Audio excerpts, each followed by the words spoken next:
Just one point, Chairman. Not I've got any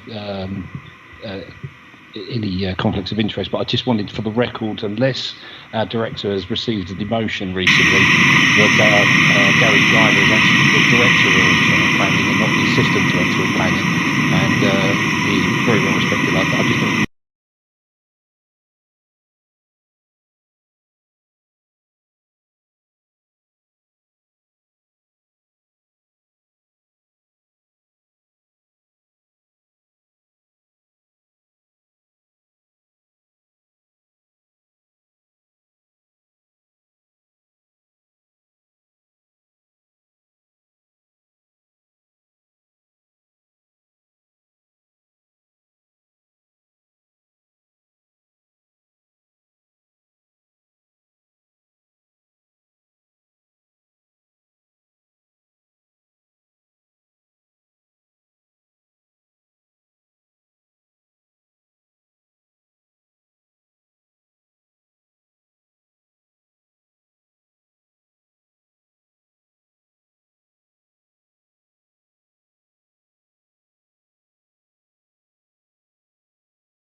space. In this case, the principle of residential development on this application site has been established through the prior approval consent granted in January 2021. Compared to the prior approval consent, the current proposal is a reduction in the number of dwellings on the site and offers an improved alternative design to the previous permission. The scheme approved by the prior approval is considered a viable. In this case, the principle of residential development on this application site has been established through the prior approval consent granted in January 2021. Compared to the prior approval consent, the current proposal is a reduction in the number of dwellings on the site and offers an improved alternative design to the previous permission. The scheme approved by the prior approval is considered a viable. In this case, the principle of residential development on this application site has been established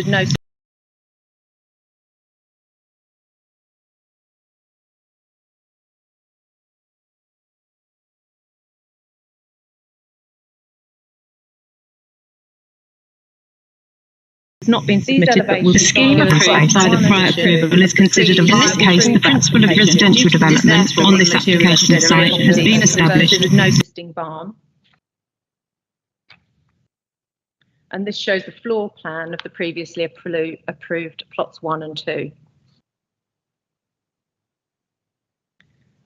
In place of the previously approved, Not been submitted, but the scheme approved by the prior approval is considered a viable. In this case, the principle of residential development on this application site has been established. With no existing barn. This area of the site, with the design and scale more. And this shows the floor plan of the previously approved plots 1 and 2. And this is the floor plan for that cottage-style dwelling that's proposed there. In place of the previously not been submitted, but the scheme approved by the prior approval is considered a viable. Case, the principle of residential development on this application site has been established with no existing barn. This area of the site, With the design and scale more. And this shows the floor plan of the previously approved plots 1 and 2. And this is the floor plan for that cottage-style dwelling that's proposed there. In place of the previously not been submitted, but the scheme approved by the prior approval is considered a viable. Case, the principle of residential development on this application site has been established with no existing barn. This area of the site, with the design and scale more. And this shows the floor plan of the previously approved plots 1 and 2. And this is the floor plan for that cottage-style dwelling that's proposed there. In place of the previously not been submitted, but the scheme approved by the prior approval is considered a viable. Case, the principle of residential development on this application site has been established with no existing barn. This area of the site, with the design and scale more. And this shows the floor plan of the previously approved plots 1 and 2. And this is the floor plan for that cottage-style dwelling that's proposed there. In place of the previous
by Condition 7.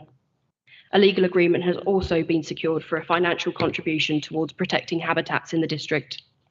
The applicants, as avid horticulturalists, intend to retain the land to the rear where the glasshouses once stood and plant numerous hedges and trees in the interests of biodiversity net gain. The council is recommending the scheme for approval as there is no greater harm produced by these two dwellings. In fact, there would be a significant reduction in the residential use at the site if the scheme were approved. Thank you, Chair.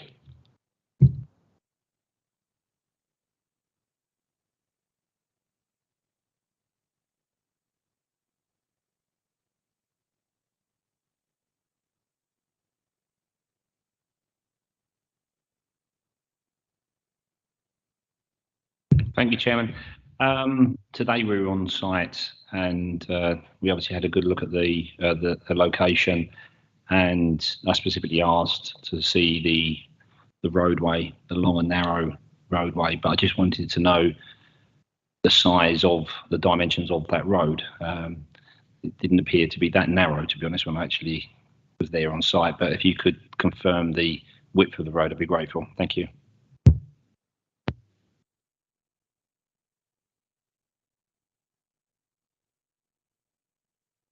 I'll just get that information for you. I won't be a moment.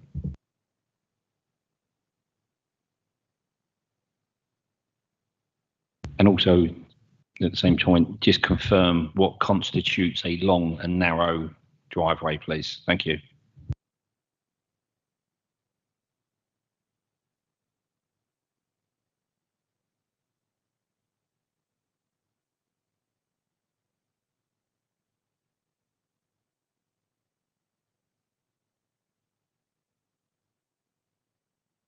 Thank you, Chairman. I'll just pick up that last point. The backland development policy, long and narrow driveways, it is a judgment call.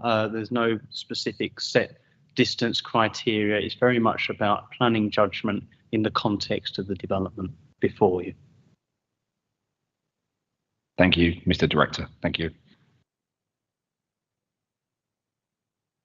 Councillor Harris, at its most narrow point, the driveway was 3.65 metres. And the wider bit, which is the major section of the driveway, do we know what that is? The entrance, do you mean? Or well, the narrowest bit was near the entrance, and then it sort of expands, and I think you've got sort of wider bit. So wider bit, which went around the majority of the driveway.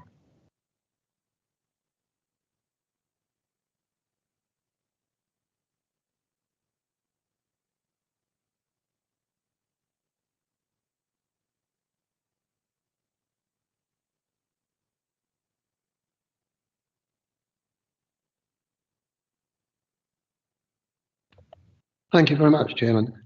It's only a point that Ms. Foley mentioned just now about the increase in hedging and various other bits. From the drawing that we saw, it would appear that the two sites are rather restricted to build a lot more hedging in, or is the hedging going further down the property towards the end of the greenhouses? Thank you, Councillor White. Yes, as you can see on, let me find this again for you.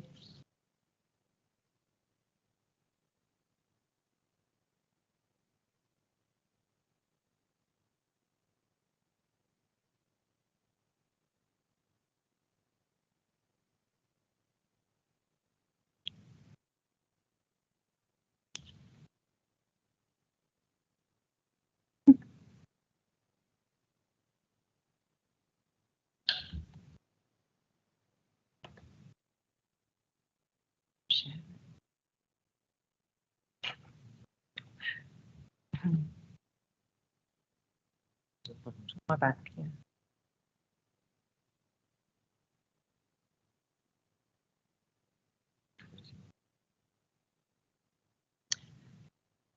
About the, yeah, that's fine. So you can see on this particular plan that the gardens are at the rear, so they do go into the land in the ownership of that owns the land of 55 Harwich Road.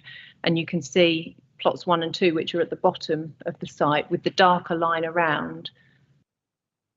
It's indicative, so it's likely to be hedging, which creates the private gardens at the rear of the properties. Is that what you meant.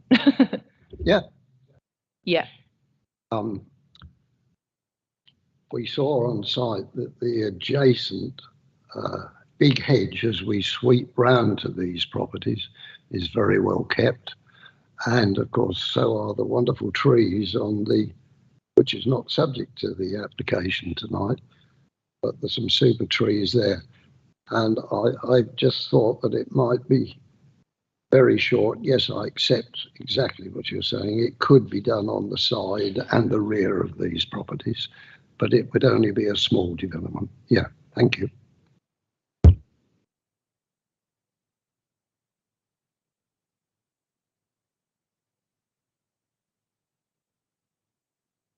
I could just answer Councillor Harris on the.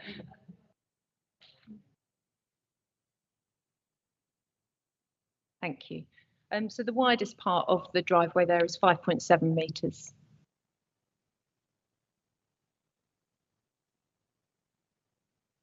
Yes, please. We saw today as well, it's off the map there, that there was another property the end of an even narrower driveway where we were informed that it was currently residential, but it was under the ownership of somebody else.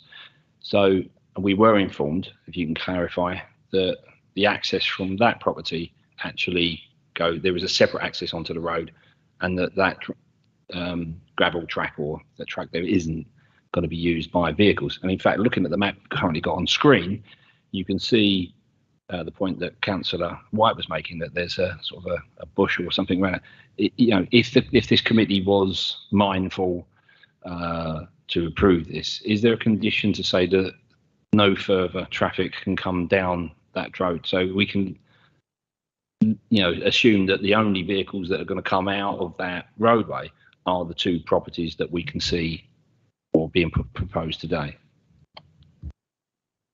Thank you. Yes, we are considering the application that is before us for these two dwellings. The property that we saw, which had the red tile roof and was brick built, which appeared at the end of the land ownership, is in different ownership, and it has an access onto Tile Barn Lane, which is the lane that runs along the side. Yeah, I think that. So just to clarify, there's no other properties or new properties that are going to use that other than the two that we're looking today, and obviously the existing residents, the main residents at the front. But there was some suggestion that there was another application. Is that going to have its own access, or is that going to share this driveway? Yeah, of course. No, the application that we have here will use the shared access. The new dwelling, which has been approved, which you can see on the top left-hand side here, will have a new access onto Harwich Road. It will not share that exit. Thank you. No further questions. Thank you.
Is being set aside because it's simply not viable for them to continue. And this is a viable option, and I think that's a suitable amount. Thank you.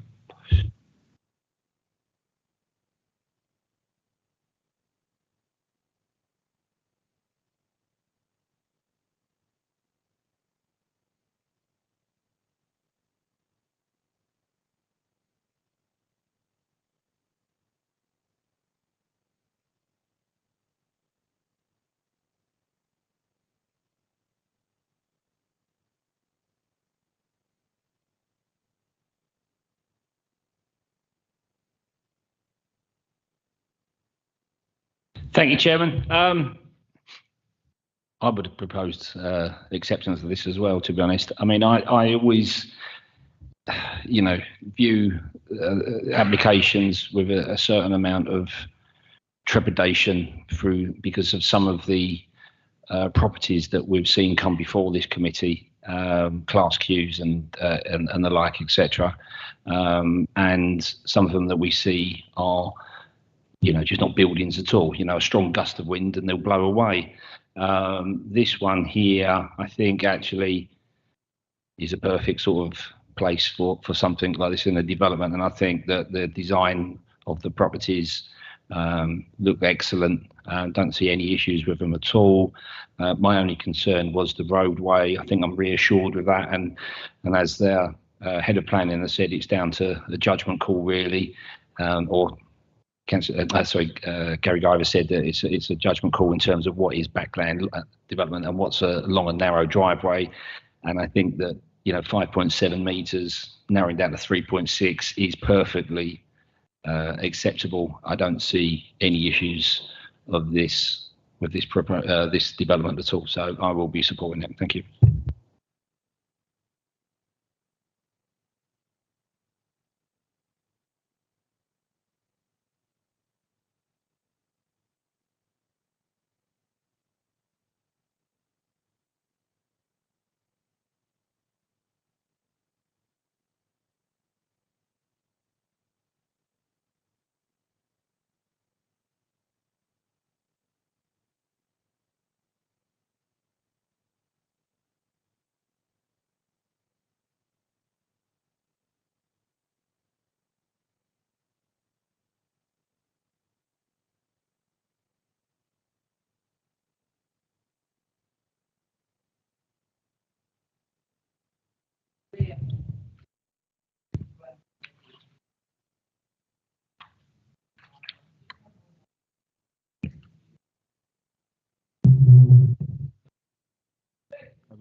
Good evening, Chair. Good evening, members. So at a kind of high-level principle, this one is kind of similar to the previous one, but it's proposing the replacement of an agricultural building with a 2-bedroom bungalow in lieu of a prior approval for a 2-bedroom dwelling, subject of prior approval application reference 21/00704/CONOT. That was a decision issued by the Council in June 2021, confirming that prior approval is not required for the conversion of that agricultural building that you'll see in a couple of minutes. Prior approval not required. The site is land at the rear of Bloomfield Cottage, off Grange Road to the southwest of Lawford, outside the settlement development boundary. So you can see the site location there. The agricultural building in question is a kind of a rough inverted L-shape building, but the relevant part of the agricultural building that benefits from that prior approval is this northern part of the building, but slightly less than the footprint indicated there. As I've mentioned, access is taken off Grange Road via this existing track, and the site, the main body of the site, is there to the south of a collection of other agricultural buildings in this location here to the north. All of this rectangular area is indicated to be in the same ownership. So moving on, this is the proposed site plan. Existing access will be utilized. That existing access track to the east of the residential dwellings there at number 30 and 32. And then there will be a slight kink in the access leading onto a turning head that will be hard surfaced, and the proposed new 2-bedroom dwelling. So that will be located more or less, it will definitely overlap the footprint of that L-shaped barn to be demolished in its entirety. There's some additional landscaping proposed in the form of hedging. In addition to 2 other barns will also be demolished, indicated in dotted lines here to the north. To the north, and to the south here. A total of 2 car parking spaces is proposed to be located in this area here. So moving on to the proposed elevations. It's a very restrained replacement building proposed that will take cues from the kind of the rural character. It will be a barn-like structure cladded in horizontal timber. It will be slightly higher than the agricultural barn to be demolished. The comparisons are set out in the report on page 40, 43 and 44.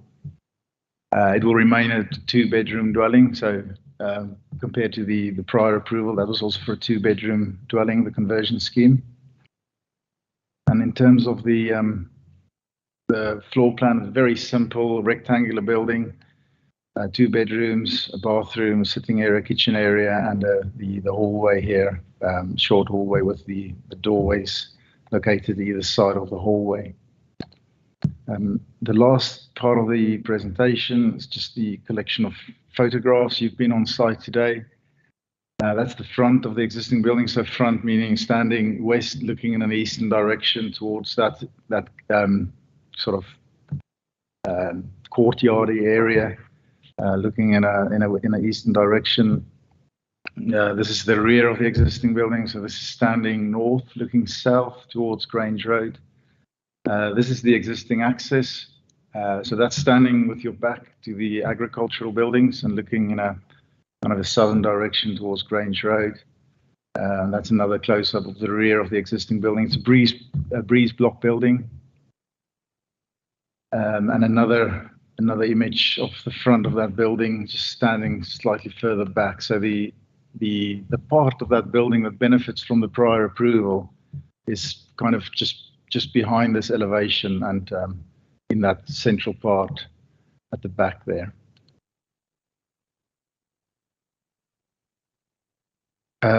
Okay, so as part of my preparation, there's one update that is actually not in the late rep, and that is the recommendation is as per the report, but it is subject to suggested 2 additional conditions just to line up with the biodiversity and ecology section of the report on page 46. Because that section of the report obviously engages with that part of the assessment. And in paragraph 6.44, it then states the measures will be adequately secured by conditions. However, there's an oversight on, from officers. Those conditions haven't been included. So the recommendation is subject to the conditions plus 2 additional conditions to secure a biodiversity enhancement strategy and also a wildlife sensitive lighting design scheme. This is for members to consider.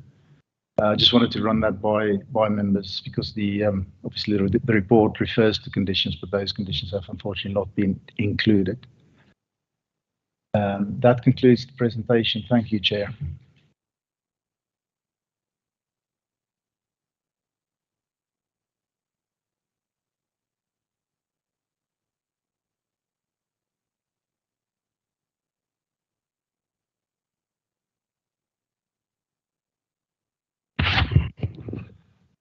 Thank you, Chair.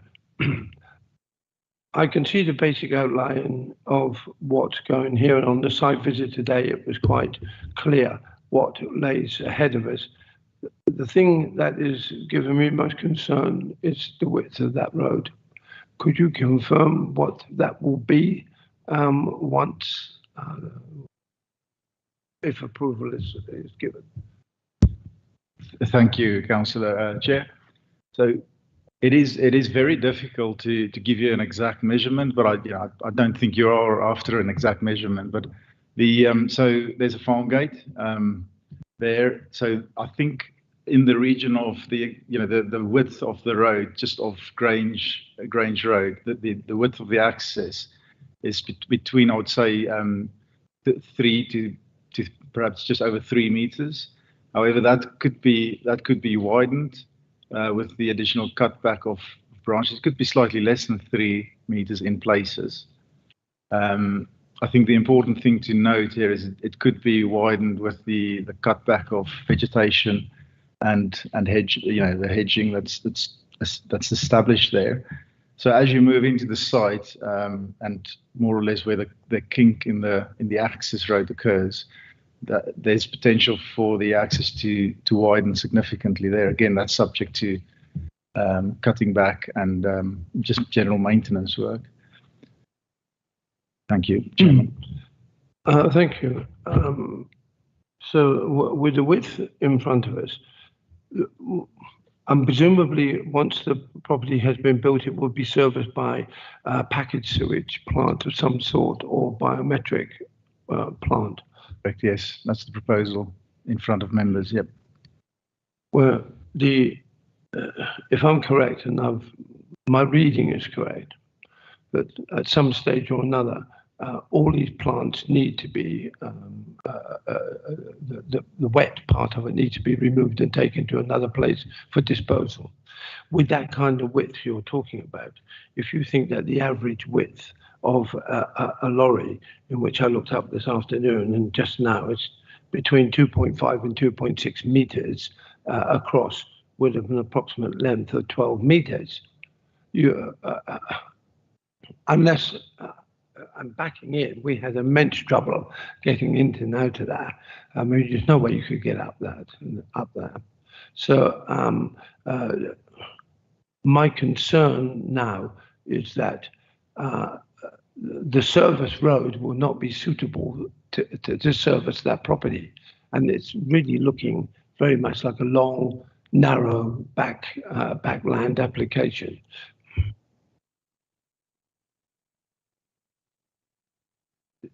Okay, so I mean, I think I can just repeat what the Director of Planning said earlier. So that the long, narrow concept is a matter of judgment. I think the important things to remember here, there are 3 things. Firstly,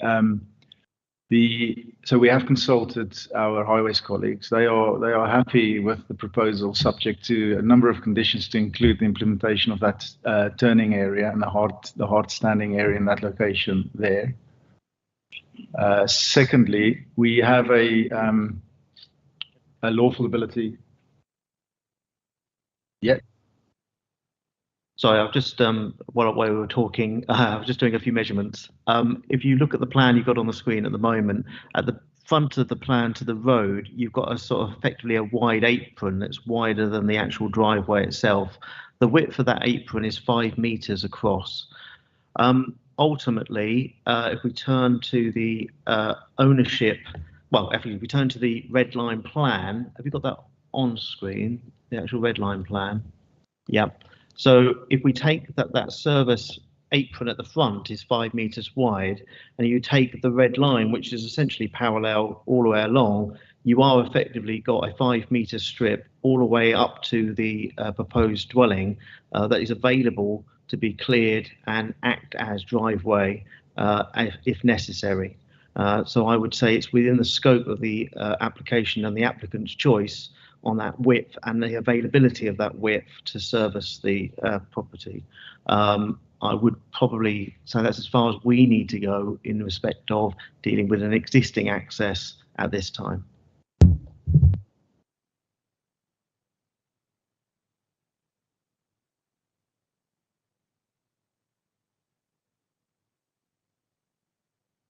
Thank you, Chair. I do apologise, I forgot to tell you.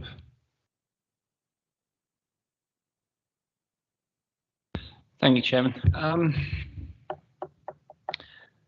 Mr. Pakenji may have answered my question, because my concern was the long and narrow driveway. And, Essex Highways in the report here have been, very economical with their findings here. Normally they're very clear in terms of vehicle splays and etc. They've mentioned about parking. I'm going to delve into debate as well. Are we okay with that, Chairman? Okay. Because you know, the previous application, you know, I saw that as an excellent proposal, which, you know, the roadway was clearly suitable for the proposal, and I think it was excellent, and the buildings there were, it was very clear. And then we come, as Monty Python would say, and now for something completely different. The buildings are, you know, dilapidated. The roadway is unsuitable in its current format. We've got to visualise what it may look like. But I couldn't help but notice that just outside of this red line, there were even more buildings, and even in a worse state, which are clearly not going to be left there. And when, during the discussion with the applicant, he seemed to be under the impression that he was able to, if necessary, build others under the same kind of road layout, etc., etc. Now, I know we're only looking at this particular one. I understand that, but what I'm voicing is my frustration and concern that this is all going. We're all going to be sitting back around here again in another 6 months, looking at something else, and it changes. And I call this kind of development mission creep, because it creeps and it creeps, and we've gone from the fallback position to gone to, you know, a bungalow, and then we're going to, and then before we know it, we're going to end up with 3 or 4 properties coming down a dirt track in its current form, and we don't really know what it's going to look like, because the roadway in its current form is completely unsuitable. So in terms of the suitability of the road, I will get to a question. What conditions are being put in place to make that road suitable? And also, at what point will Essex Highways view that the traffic situation, i.e. the number of vehicles coming down that road, will be enough? When is enough enough? Can you decipher a question in that, please? There's actually a lot to unpack there. So let me see if I can help. Let's start with what conditions have we imposed in respect of the proposal. So looking at page 49, have we got, sorry, I'll go back to the case I was on that one. Have we got a specific condition on the surfacing of the driveway? No. Right, okay, so we've got something on the turning area, but we don't have anything specific about the surface materials and specific layout of that driveway between the access to the property. If in debate you feel it's necessary that you wish to have assurance about that, there is no reason why it's not a reasonable planning position to add a further condition to seek agreement to the surfacing of that area. You are right that Class Q has been approved, and it is the fallback position of this particular property, and we're dealing with this one on its own merits. Ultimately, there may be other other buildings on this site that could come forward as a Class Q proposal, and then they may or may not be acceptable, and of course, again, they may come forward as a fallback position, as a lawfully implementable fallback position. There is a limit to how many times people can do this. Ultimately, the current Class Q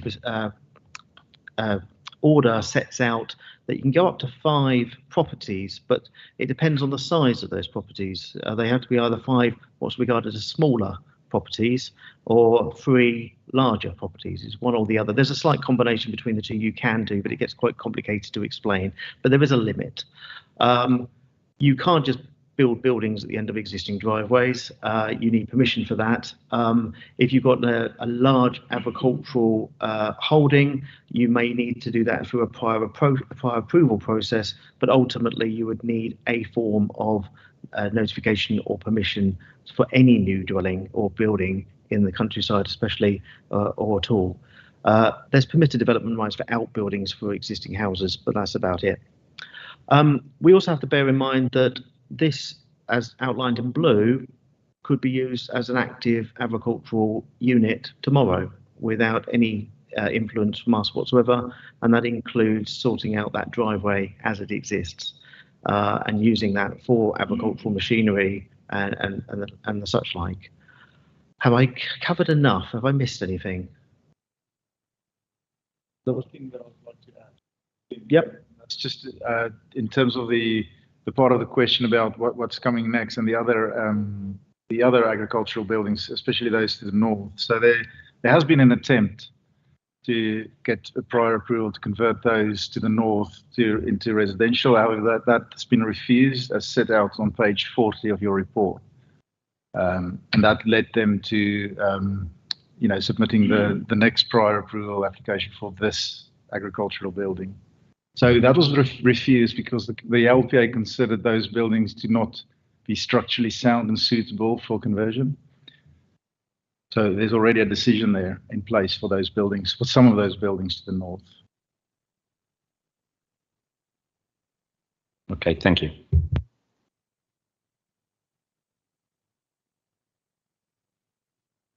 Thank you, Chair.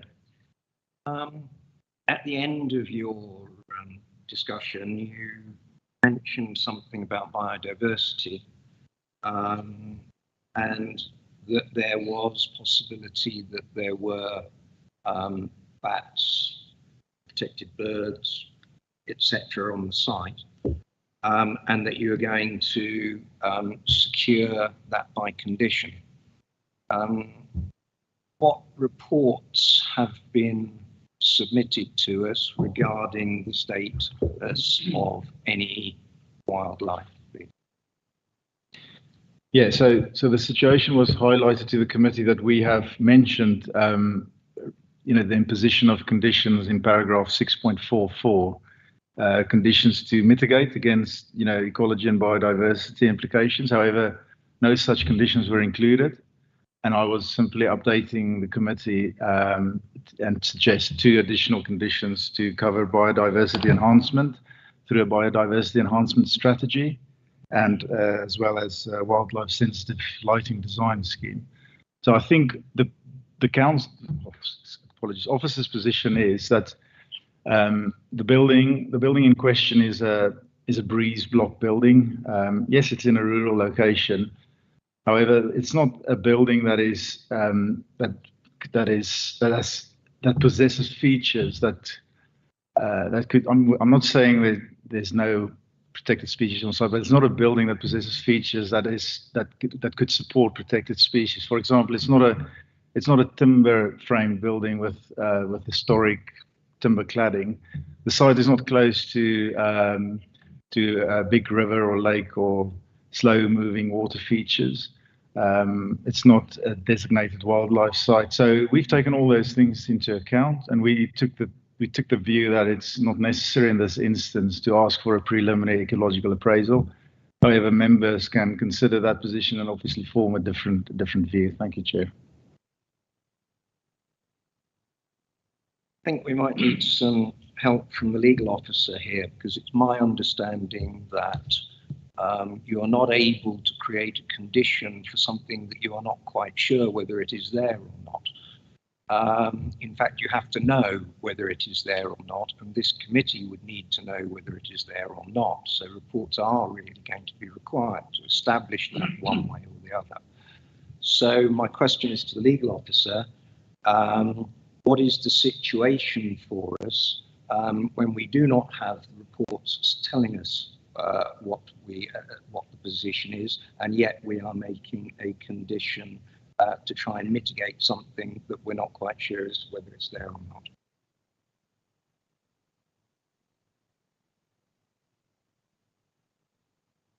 Thank you, Chair. You've been advised by the planning officer that on this particular site, those reports were not required for the reasons he gave. That's a decision that officers can take. If you feel that those reports should have been made, then that is something that officers can potentially request. I'm just looking to the planning officers. If you want to be sure that there are no species there, but I will defer to the planning officer if I may.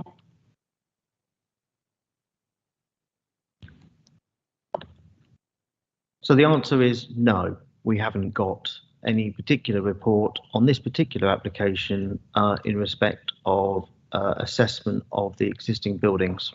On the other hand, they can just use Class Q and convert the existing buildings anyway without needing this permission. We've got a habitat regulation assessment, that's all we've got. We've got nothing else here. There's no indication that we have a particular concern in that we have no recordings in this locality. We don't have a building that we feel is adequate or of an age that would be likely to house bats. But of course, this is a risk for any development. In fact, even a household or extension, that there's always that possibility. So I would say the majority of applications that we deal with have no such reports. I've got nothing to add to that. If you feel you require that information, if you wish to defer it on that basis, we can seek to see if the applicant or the agent would be willing to provide it, but there would be a possible risk that they feel is unnecessary given their outstanding fallback position.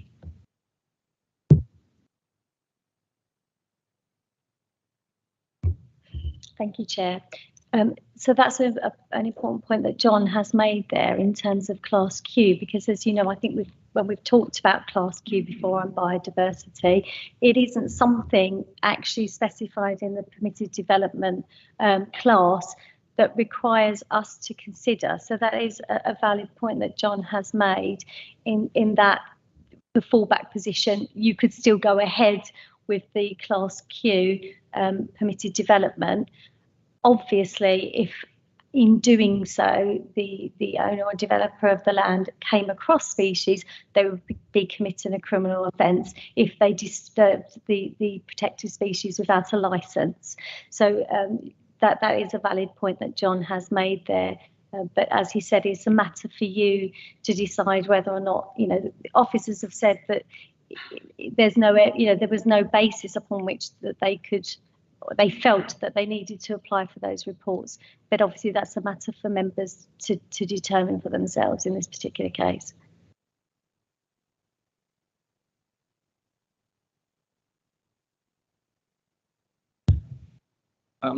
I would be more comfortable, I think, if we were to ask that information, because this is a full application, not a Class Q application. Class Q application, okay, is the fallback, and this is an in lieu application. So I think we would be remiss legally if we did not ask for that information prior to making any decisions on this matter. Enough said. Thank you, Chairman. I want to go back to the roadway again, please. You said that the road was 3 metres. Is that suitable and sufficient in terms of the access to that property? Or can we say, as has been indicated, that the front is 5 metres, whether we can say, well, that's got to be 5 metres wide, and can we condition the surface of that? If you can answer that point first, please, and then I'll come back again with the supplementary. Thank you.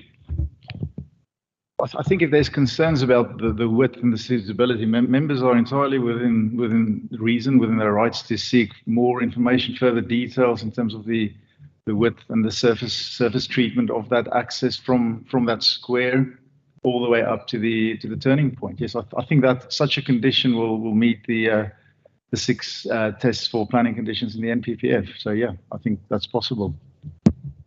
Okay, thank you. So if we were to say that it was going to be 4 or 5 metres, let's say, that would involve taking out all the hedging along there. Coming back to my colleague's, Councillor Everett's point about the ecology reports, etc., there has been no ecology reports done whatsoever on the hedging. So we don't know if there are any particular species, etc., that's living in that. So is that something that we could request based upon and link it to that roadway as well, please? Yeah, I cannot be sure about the extent of the works required or the extent of the hedgerows to be cut back and taken out, if you can use that word. I guess the two are linked, so that's where it will come in the debate, and that's where we need to allow the debate to guide us, so to speak.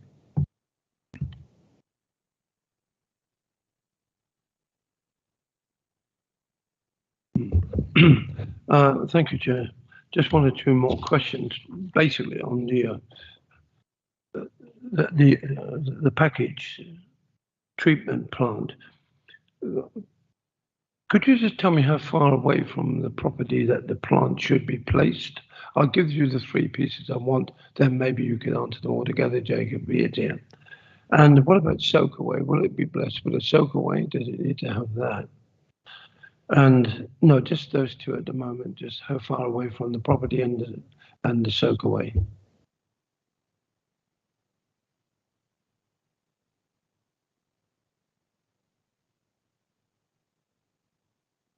We'll come back to you on those 2 points. Just bear with us.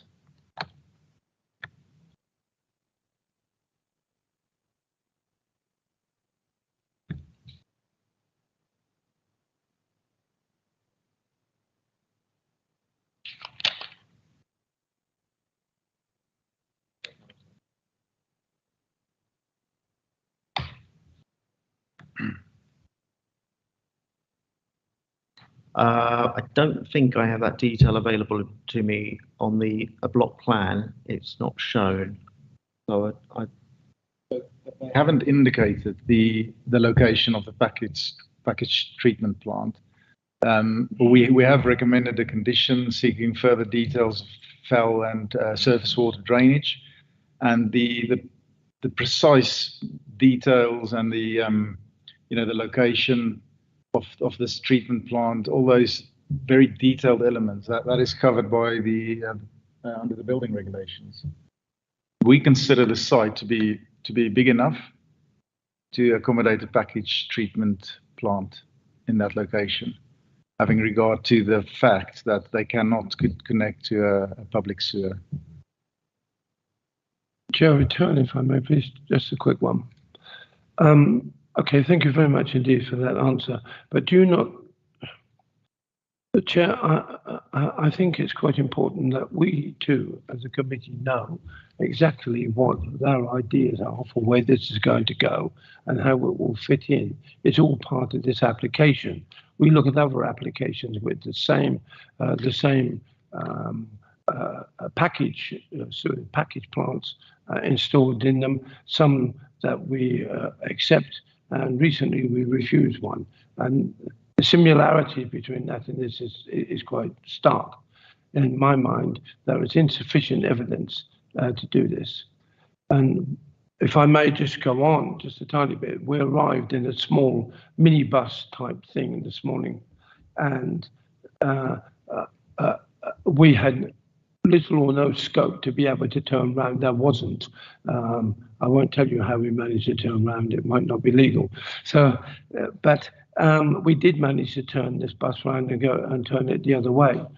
But the road and everything ascertaining to this application, it just simply doesn't have enough information for me to sit here and make an honest and judgment on its merit. I'm sorry.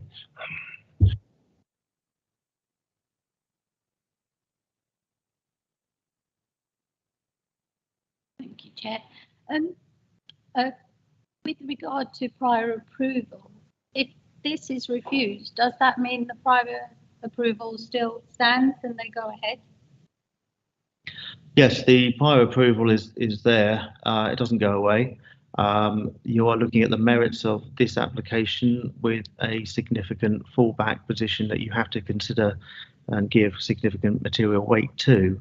The only other thing I will add is we've got a landscaping condition recommended as well, which would pick up on the driveway in part and any boundary treatments to that driveway. But ultimately, I do share your frustrations in the allowance of Class Q and the fallback position that has evolved over the last few years, but it is ultimately the position we have to deal with regard to these applications, and understanding how to defend those should we have to go anywhere near appeal.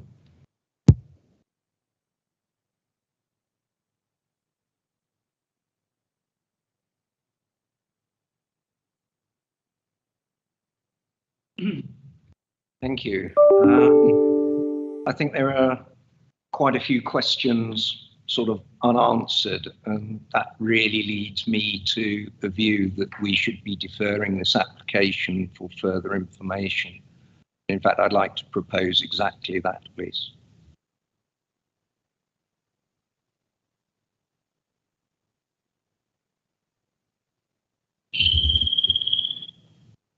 Councillor White. Thank you, Chairman, and I'll certainly second it. It's a lovely site, as we found this morning, going through all manner of nature as we walked up there, to find that we've got no protection to keep that worries me immensely. Added to the questions that Councillor Alexander's raised, I think I'm very happy to second that proposal that we defer this item to get that information before us. Thank you, Councillor White.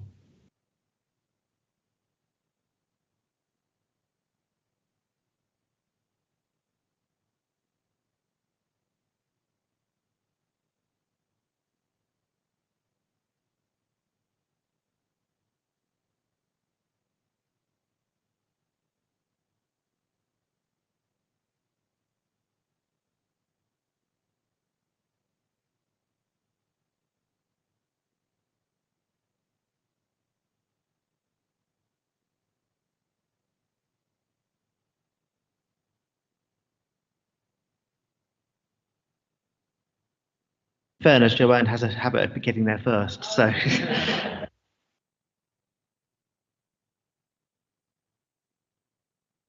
I was just waving at you. Thank you, Chairman. Well, I'm going to be very specific in terms of the information that I would like, and I would like clarity on the roadway in terms of the surface, and in terms of if the committee are eventually mindful of approving this, then I would want to see a recommendation or a on the road surface and the width of the road that is necessary all the way to the property. Plus, also, I would like an ecological report done on the hedging along that way.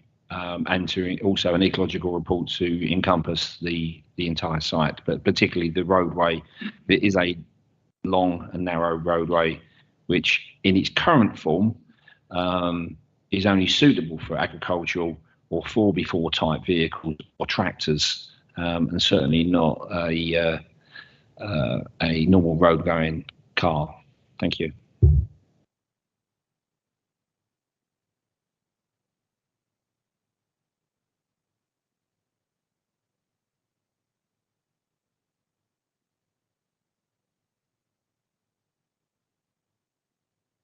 Sorry, I'm just debating on, this is a very hard confession to make. I have forgotten when bats go to hibernate, but is it? Oh, fantastic. The November to mid-March. Okay. So we're okay. All right. So ultimately, just trying to work out the reasonability of getting that survey now. So at the moment, I've got surface materials and details of the roadway design and width for the access and drive. And I've got ecology survey strike report for the site as a whole. Anything else? I still would like to see within the area propose the layout of the package plant, the sewage package plant, because I do believe that under building regs, it should be some 15 meters. It's 15 meters from the home to the plant.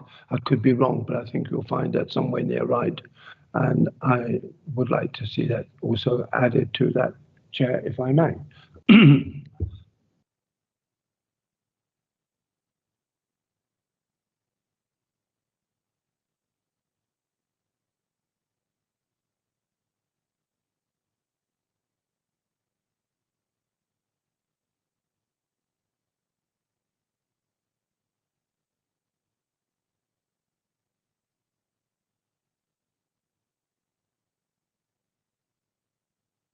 Four. Four. Four. Councillor Smith. Councillor Sudra. Dave. Councillor White. 4. Councillor Wiggins. 4. And my vote is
Thank you, Chair.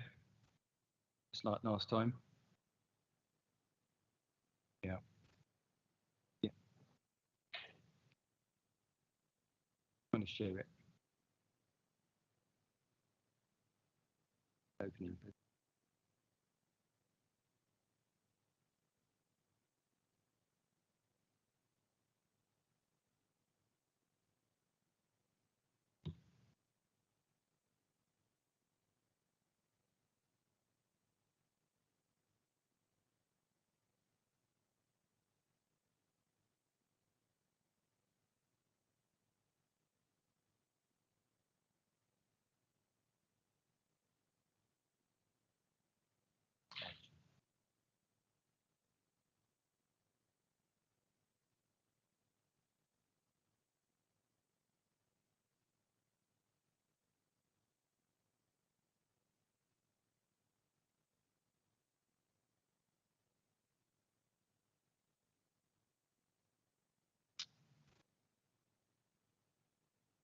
Okay.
Thank you, Chair. Sorry for the rather delayed start.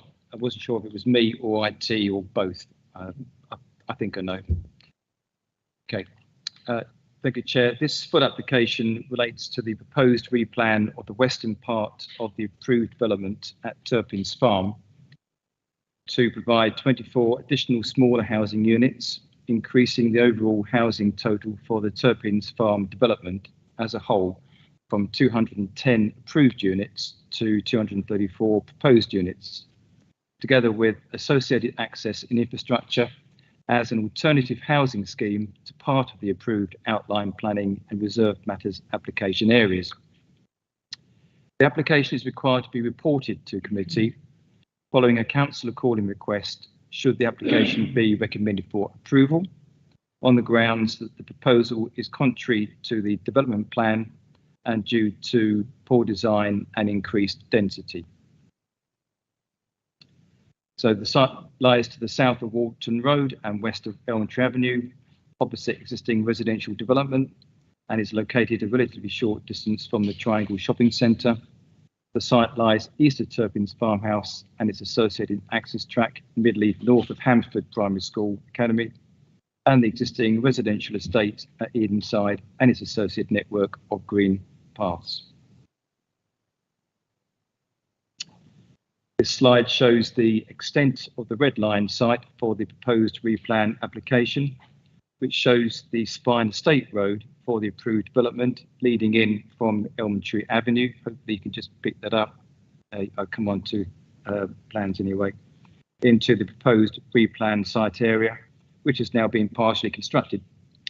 It will be noted that the replan area is located in the western, southwestern part of the overall red line site for Turpin's Farm, as originally approved.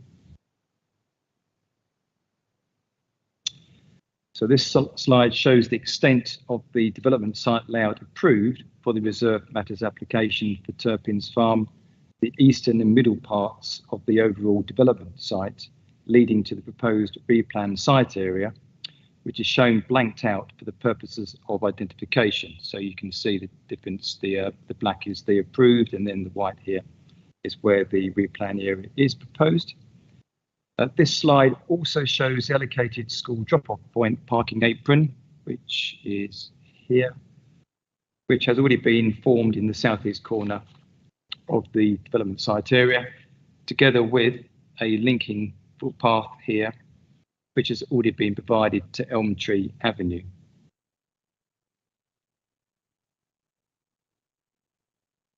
This slide shows the extent of the proposed replan development site layout, with the garden areas for the plots for the replan area shown in white, compared to the approved reserve matters application for Turpin's Farm showed greyed out. So if you can appreciate everything within the replan red line area, it's shown with the white gardens for the plots.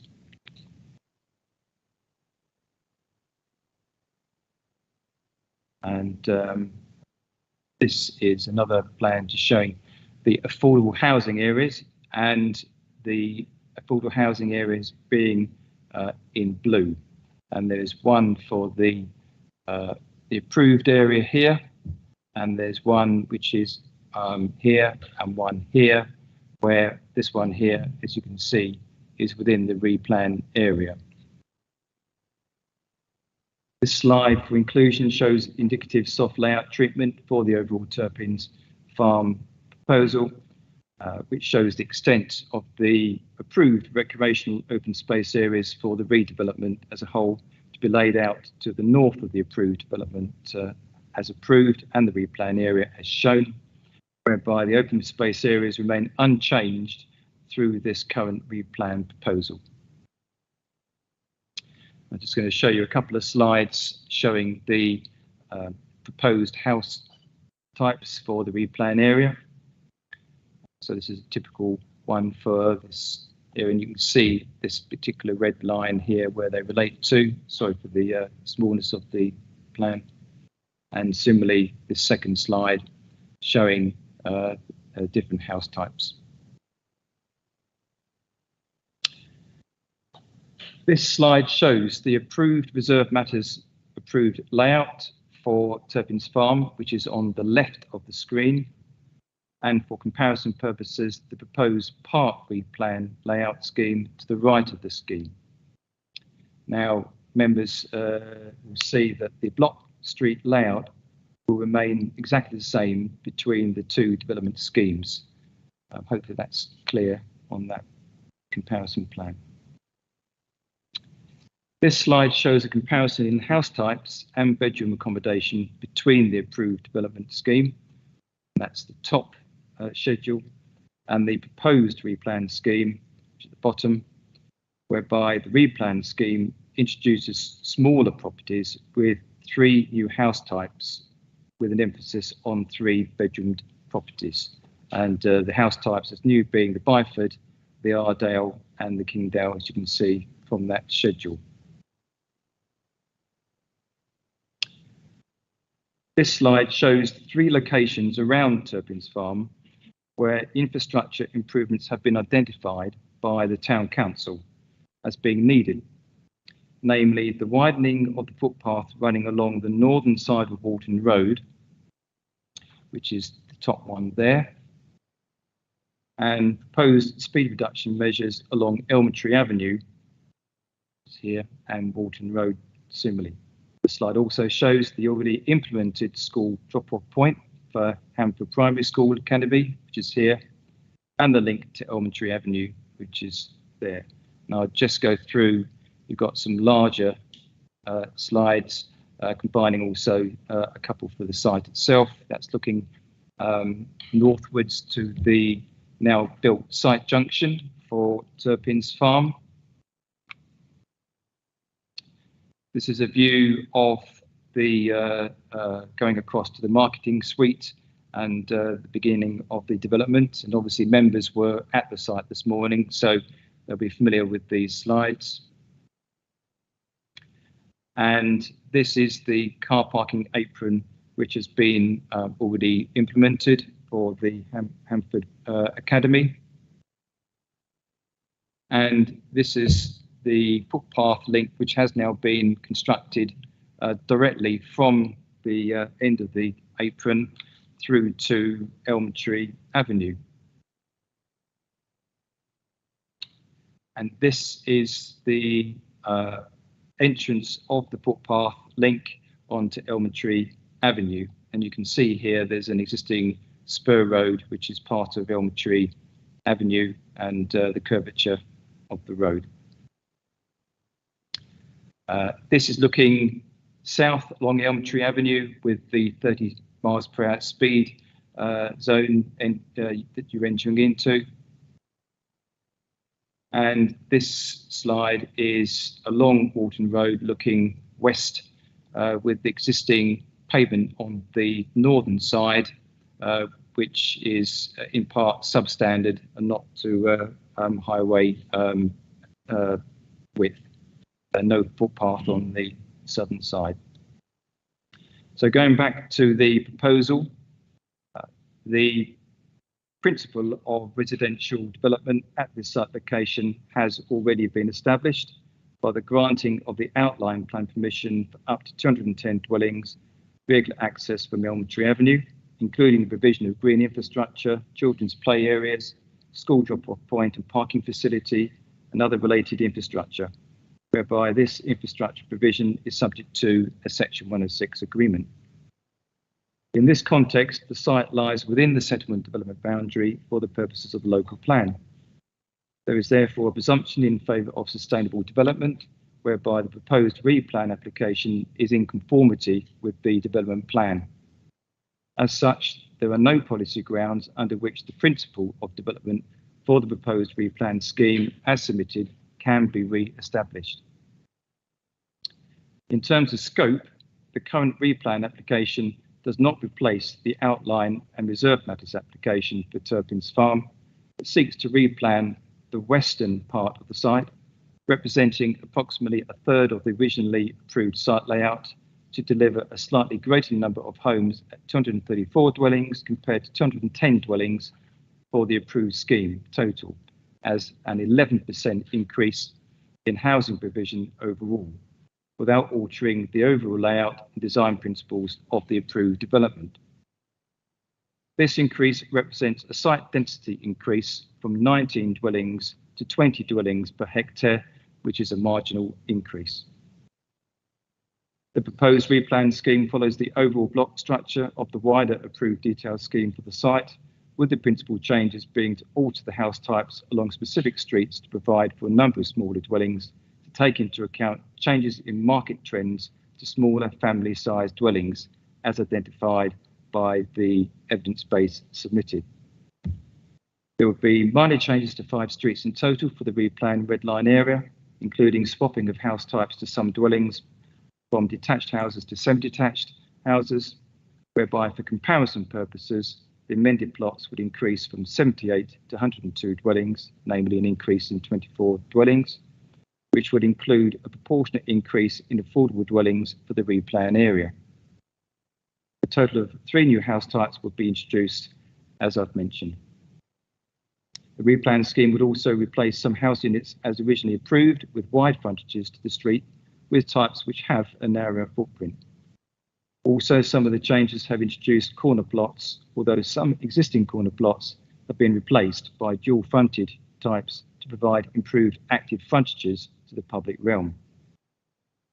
The urban design team at Place Services have examined the replan scheme and have stated that they are now satisfied that the scheme responds positively to their initial design concerns following various requested design and layout revisions from the developer. All of the plots shown for the replan area would comply with recommended garden amenity standards, the house types proposed, and also Essex County Council parking standards, including those plots which have been reduced in size. Scale, appearance and proposed external finishes of the house types for the replan area to reflect proposed site layout changes, including those additional dwellings, reflect those of the house types shown for the approved reserved matters application. The Council's Tree and Landscape Officer has advised that the proposed redesign of the layout of the western part of the site would not affect the preserved trees situated along the western boundary shown for the earlier approved planning applications, and that the details provided relating to soft landscaping are considered comprehensive and sufficient to soften and enhance the appearance of the proposed development. In terms of access, regular access to the replan area would still be taken via the existing access point from Elm Tree Avenue, as members saw this morning. Essex County Council on Highways have advised in their updated consultation response that the changes made to the approved layout under the current replan scheme are relatively small in scale and will not alter the functionality of the approved scheme, adding that the road layout is designed to serve more than 210 homes approved by the outline planning permission. As such, County Highways have stated that they are satisfied that the inclusion of the 24 additional dwellings for the replan scheme would, at peak times, with the number of additional trips generated by the proposal on the highway network, be unlikely to be severe, considering those factors, or in terms of increased traffic flow and capacity upon the existing junction now constructed. The applicant has confirmed that it is willing to make a £10,000 financial contribution towards future speed management reduction measures for Elm Tree Avenue and or Walton Road, as requested by the Town Council, and also a £15,000 financial contribution towards additional footpath improvements within the locality, as also requested by the Town Council, whereby County Highways have advised that the latter contribution is likely to be used upgrading the existing footpath on the north side of Walton Road, which is understood is regularly used by pedestrians and recreational walkers, but which currently does not meet footpath standards, as you've seen on the slide. It is worth noting that the £15,000 financial contribution towards additional footpath improvements would be reliant, however, upon planning permission being granted for the current replan scheme, as the applicant has stated that it would otherwise have no option but to continue implementing the approved reserve matters scheme across to the eastern part of the site without making such a financial contribution, where it is not obliged to do so under the heads of terms for the existing Section 106 agreement or the approved scheme. Both financial contributions can be conditioned and will be secured by way of an updated or new Section 106 agreement.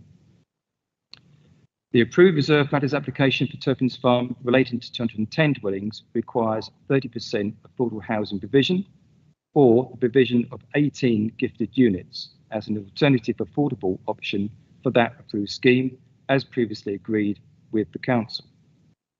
The current replan proposal for the reduced red line area will similarly require 30% affordable housing provision to be policy compliant. The additional 24 units proposed for the replan scheme would mean that 7 additional affordable units would be required to be provided as a proportionate 30% figure. The applicant has confirmed to the Council that it is committed to providing these 7 additional affordable units to be secured through a Section 106 legal agreement, which would all be 3-bed family type dwellings. The Council's Housing Department have confirmed that they are happy with the corresponding uplift of 7 affordable dwellings as part of the replan application, adding that there is a demand for 3-bedroom affordable housing properties in the local area, where the units should comprise a 70% affordable, 30% shared ownership tenure mix.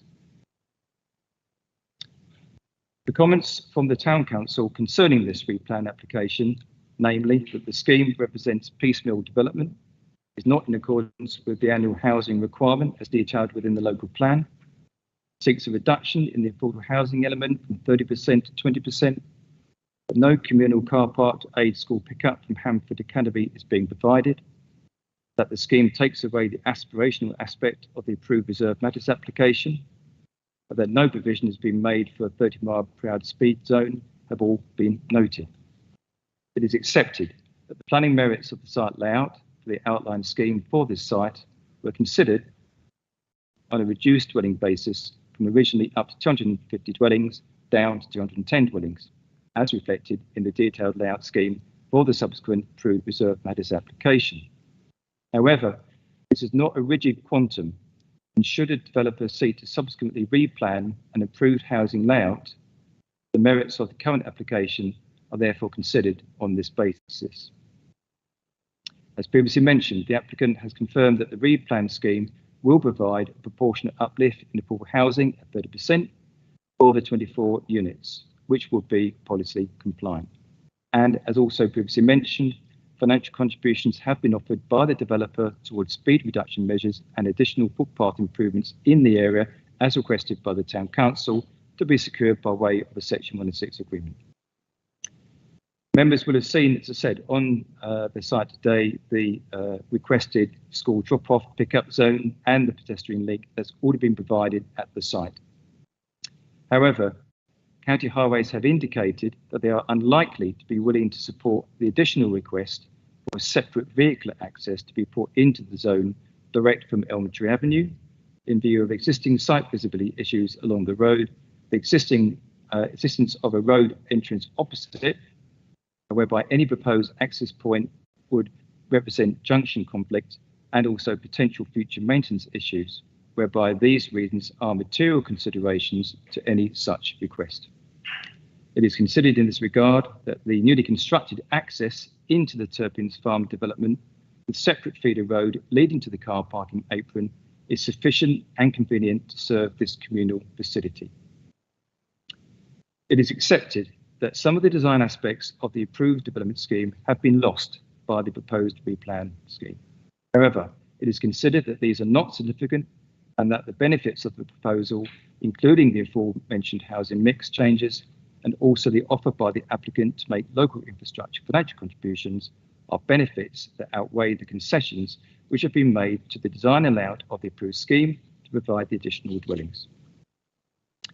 It is therefore recommended, Chair, that this application be approved, subject to the conditions as set out in the report and the completion of a varied or new Section 106 agreement to include the same heads of terms as included within the Section 106 agreement or the approved development scheme, but to include the additional financial contributions offered by the developer in relation to speed reduction measures and footpath improvements as requested by the Town Council.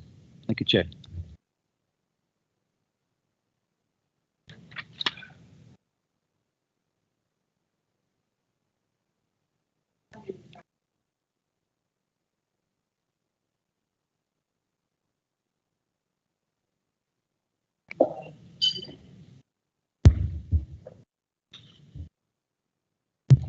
Thank you, Chair, and good evening, councillors. The key driver for this change is a direct response to the housing market. Housing demand is shifting towards smaller and more affordable homes, and this application will enable the site at Turpins Farm to better address this demand. It was great to have you on site earlier today, and it does look good, but to date we have sold 12 homes, but our original forecast for this site was to be almost 40 sold by this date. I'm here this evening because this application was called in by a ward councillor who is no longer elected. I would still like to quickly address his concerns that this proposal is not in accordance with the plan and that it would be bad design. Firstly, the site is already consented and under construction, and it is allocated within the development plan. Secondly, it has been designed in full accordance with the parameter plan approved at outline application stage, and these amendments have been designed responding to feedback and ultimately getting endorsement from Place Services. The additional homes are mostly achieved through swapping 4-bedroom house for 2 semi-detached two-bedroom semi-detached homes. The footprint of the building does not increase, so the form of the street scene stays largely unchanged. The design impact of the change is therefore negligible. In accordance with policy, 7 of the 24 additional homes will be affordable, and to meet demand from the housing teams, these will all be 3-bedroom properties. As discussed on site, we have engaged with Councillor Turner and the Town Council on the matter of second highways access for the parking for the school drop-off bays. And since the reserve matters application, we have also further explored this option with the Highways Authority. They have confirmed that the road is not suitable for another access. This is primarily because of difficulties fitting the junction spacing in with the existing network, but also because it would necessitate additional tree removal and require future maintenance for them as well, which they're not that keen on. We've also explored paying for additional parking capacity at Hamford Primary School. However, they were also not keen on this idea because they wanted to retain the land for future development for school expansion. With this noted, we have been able to accommodate the other requests from the Town Council for speed reduction measures and footpath improvement works. These contributions, as the case officer had discussed, will be provided in an uplifted legal agreement, which will also include uplifted contributions for education, NHS and open space. Thank you for your time, and I respectfully request the committee follows the officer advice to approve this application.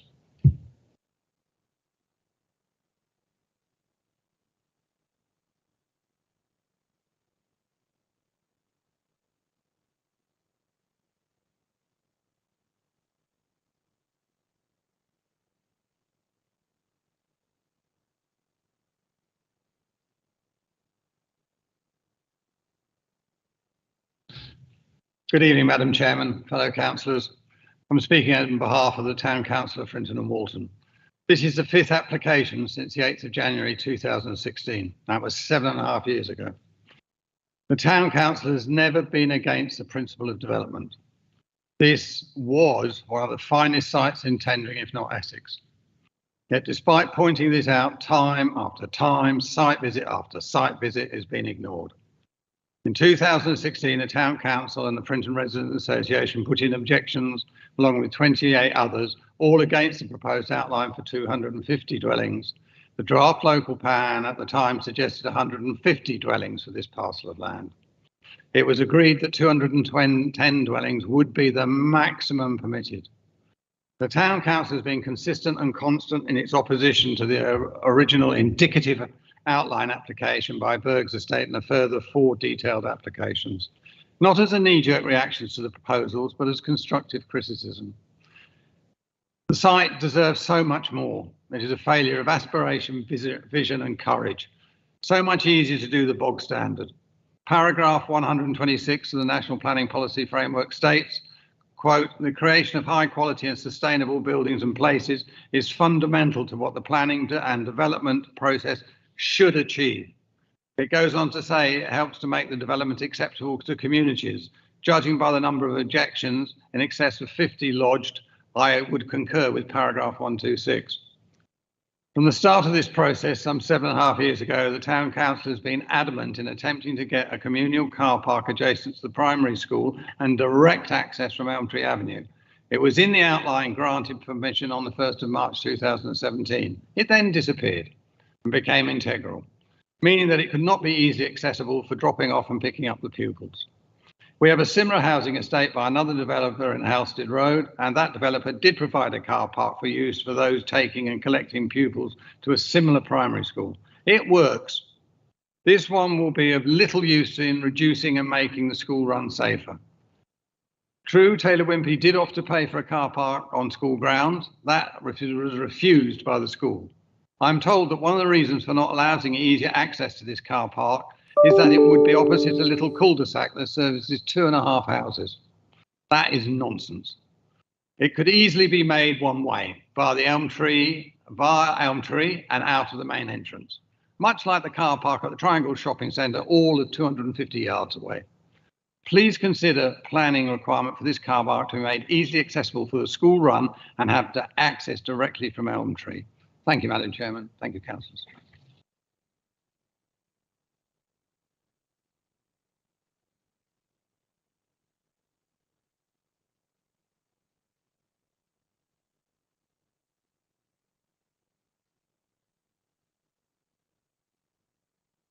Right. Thank you, Chairman. I don't really wish to go over what Councillor Turner's said, but I'm also was a member of the Town Council when we originally put the piece of land forward to be used, and that was always the intention, that it was aspirational houses with a maximum of 210. But I'm also pragmatic, and as an old member returning to a different ward, I have to think that some of the improvements of the contribution for both highway safety future speed reduction and for the footpath are welcomed. And I think that I would, if I had to make a decision like you are, I would be supporting it, because I think we have a site which I would like to see finished and completed and integrated into my ward. I have constant, almost daily complaints about that footpath on the north side. It does need upgrading. I am looking at, with the landowner, at other possibilities to improve the hedge, but I think any contribution that came out of this application would be useful. I think we are looking at speed reduction measures that have been needed in the village and along that road, and also in Elm Tree Avenue as well. And that's perhaps my criticism, is that I don't feel it's acceptable from Essex County Council to say that they don't want to be maintaining things in the future, because unfortunately, probably the next biggest postbag comes from people who live opposite the school and along that piece of road, which are constantly complaining about their drives being covered and blocked at school turning out time. So I think there was a benefit in actually having a car park that would work. And I have my doubts that if people have to drive the distance into the site to park, to drop their children off, I don't know that it will be used, as Councillor Turner has suggested that the one at Kirby has worked better. So I don't think that will particularly work. But I do think that under the national planning guidance, the bit I picked out of it is it's safe and accessible. And I think if we are to make the site safe and accessible, I think we do need to improve the northern footpath, because that is used by lots of people now going down to Kirby-le-Soken. It's surprising how many people walk from, Hammerford into Kirby-le-Soken. So I think that's important. I think we do need to sort of improve the footpath along Elm Tree Avenue.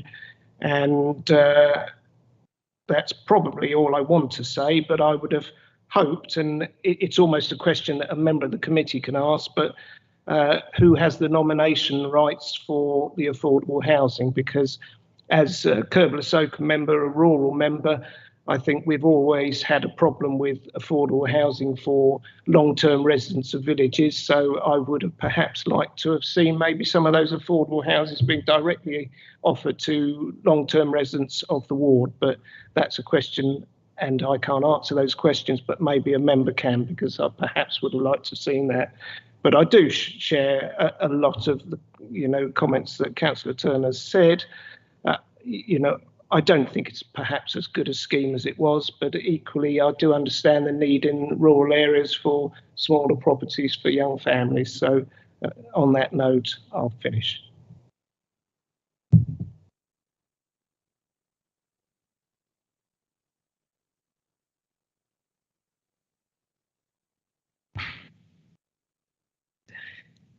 May I come in, Jim? Just on just a couple of points that we just want to clarify in respect of the application. First of all, it's a dangerous thing when you start reading the committee report again and you suddenly realise something isn't quite in the right place. So as I was reading through it, I realised well, it's good to repeat something, that's not too bad, but rather than miss something out. But we've repeated our revision of conditions 11 and 12 in your report, refer to the very two things that we have also put in as an obligation. So those conditions should be removed because we already have those secured as part of the legal agreement.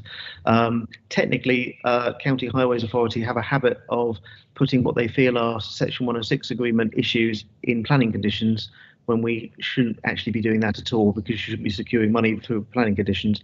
But we have put that forward as far as the obligation is concerned. So the amended recommendation, please, is to ignore conditions number 11 and 12 because it's already covered. In addition to that, it's not clear, and I just want to make it clear, in respect of the NHS and education contributions, they are secured in terms of your the recommendation before members. It just doesn't give you an amount. That amount would be the same per dwelling as the original scheme, the wider scheme.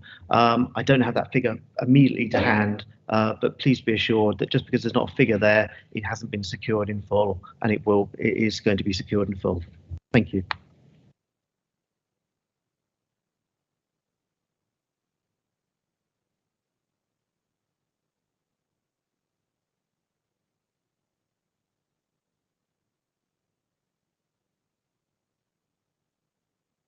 Thank you, Madam Chairman. Mine is on this question which was raised by the Town Council in their objection, that the affordable houses are being reduced from 30% to 20%.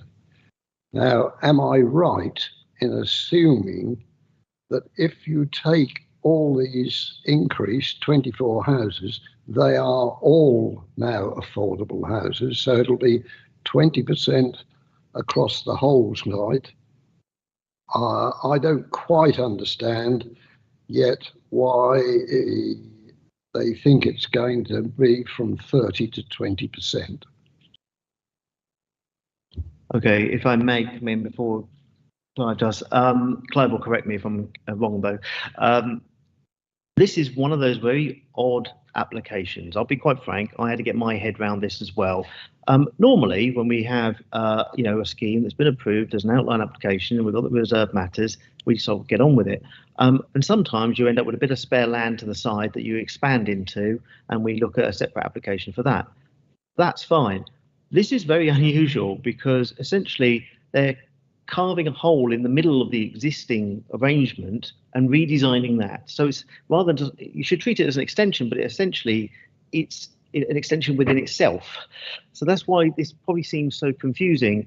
But ultimately, the application you're dealing with is a full application. So it is set apart from the application you dealt with before, that 200 houses. Legally, it's also set apart. Now, we've jumped a few things across to make sure it's consistent, but ultimately it is set apart legally. So in itself, this application is a full application and will be 30% affordable houses for the housing that this application consists of. It makes no difference and is not connected to the provisions of the original application, which I understand was for 30%. So therefore, there is no, your both schemes currently are policy compliant 30%. I will put the but in. I do understand there is an outstanding application that isn't determined to look at the original scheme and vary it. But we have not determined that. That is not for your consideration at this time. And it doesn't matter what happens with that. We're only dealing with this full application and 30%. But I appreciate that may have caused some confusion. Thank you, Chairman. If I could just come back.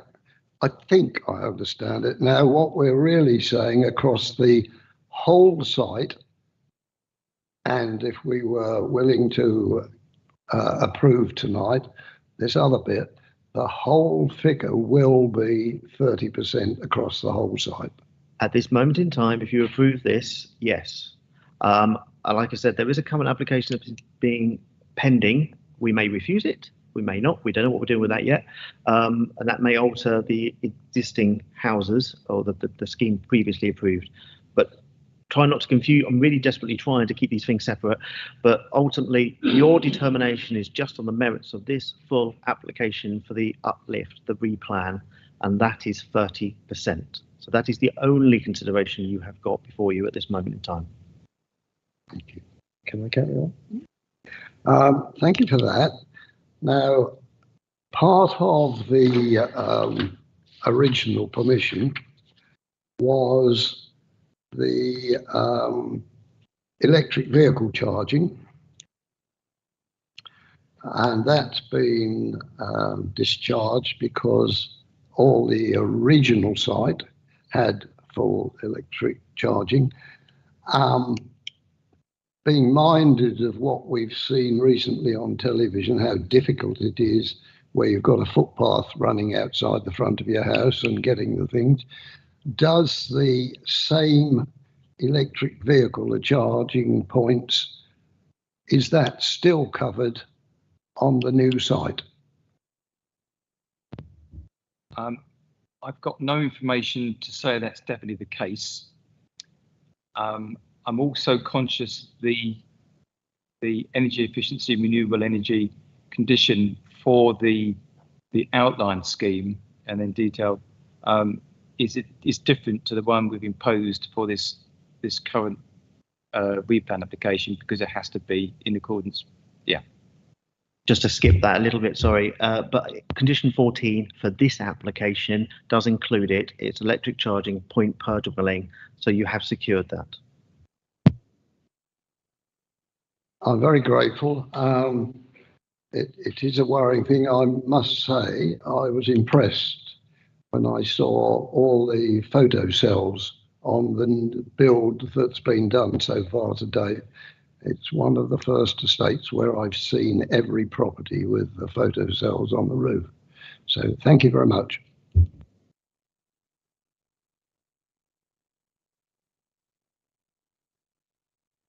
Thank you, Chairman.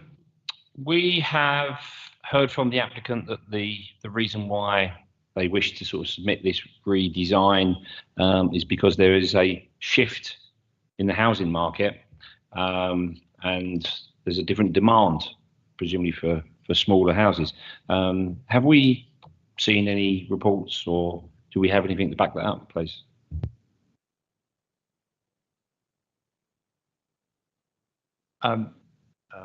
The Director of Planning might want to intervene on this issue, but I was alerted to this question before committee from when you were on site lunchtime, and the current evidence base which the developer has primarily relied upon, and obviously developers know the housing market trends more than planners probably do, because they're at the cutting edge. But the SHMAR, which is the Strategic Housing Market Assessment, I think that one, as opposed to the other one, is the evidence-based document which a lot of developers use as, if you like, the defining point moving forward. So that was in 2015. It is now coming up to 8 years old, and so it's not completely up to date. But if the Director of Planning wants to add in on this, but for when it was done for Tendring District, it was identified for that evidence base that the previous shift towards bigger dwellings, your 4s and your 5s, that they gradually weren't selling, that for whatever economic reasons and social reasons, there was a trend back to more 4 and 3 bed dwellings, particularly 3-bed family dwellings. And that's not just on the market base, that's also for social housing as well, in terms of social housing needs identified by the latest housing survey. And so therefore what the developer is doing is reflecting that trend by putting more 3-bed family dwellings into this development to provide for that local housing demand. Sorry, did I hear you right saying that it's based on a report that's 8 years old? I'm sure that's what you said. And this application only came ahead, 18 months ago, the original one. So why didn't they make a decision? I can see our planning director waving his hand, so perhaps you could clarify, please, just to make it clear to me, because I don't understand. Thank you. Thanks very much. And to build on what Clive has said there, the policy in the local plan requires, when we're thinking about housing mix, to have regard to that evidence. And the actual wording of the policy is we're looking for a mix of dwellings that broadly reflects the need set out in that document. Now, it is 8 years old, but it was examined by the inspector and accepted by the inspector as being sufficiently up to date when we had the examination of the local plan. Now, the reason why the policy says broadly reflects housing need is because, of course, as Clive mentioned earlier, that need, that demand changes over time. So that means there's flexibility in this policy, and there needs to be flexibility within the policy, because the developers will know what's selling, they'll know what the demand is. And what we're really looking out for on this policy is a broad mix that covers different size types and tenures. Now, if somebody came to us with an application that completely disregarded that, and it was predominantly one form or one or two forms that completely disregarded what our evidence of need was suggesting, that would flag up problems for the council.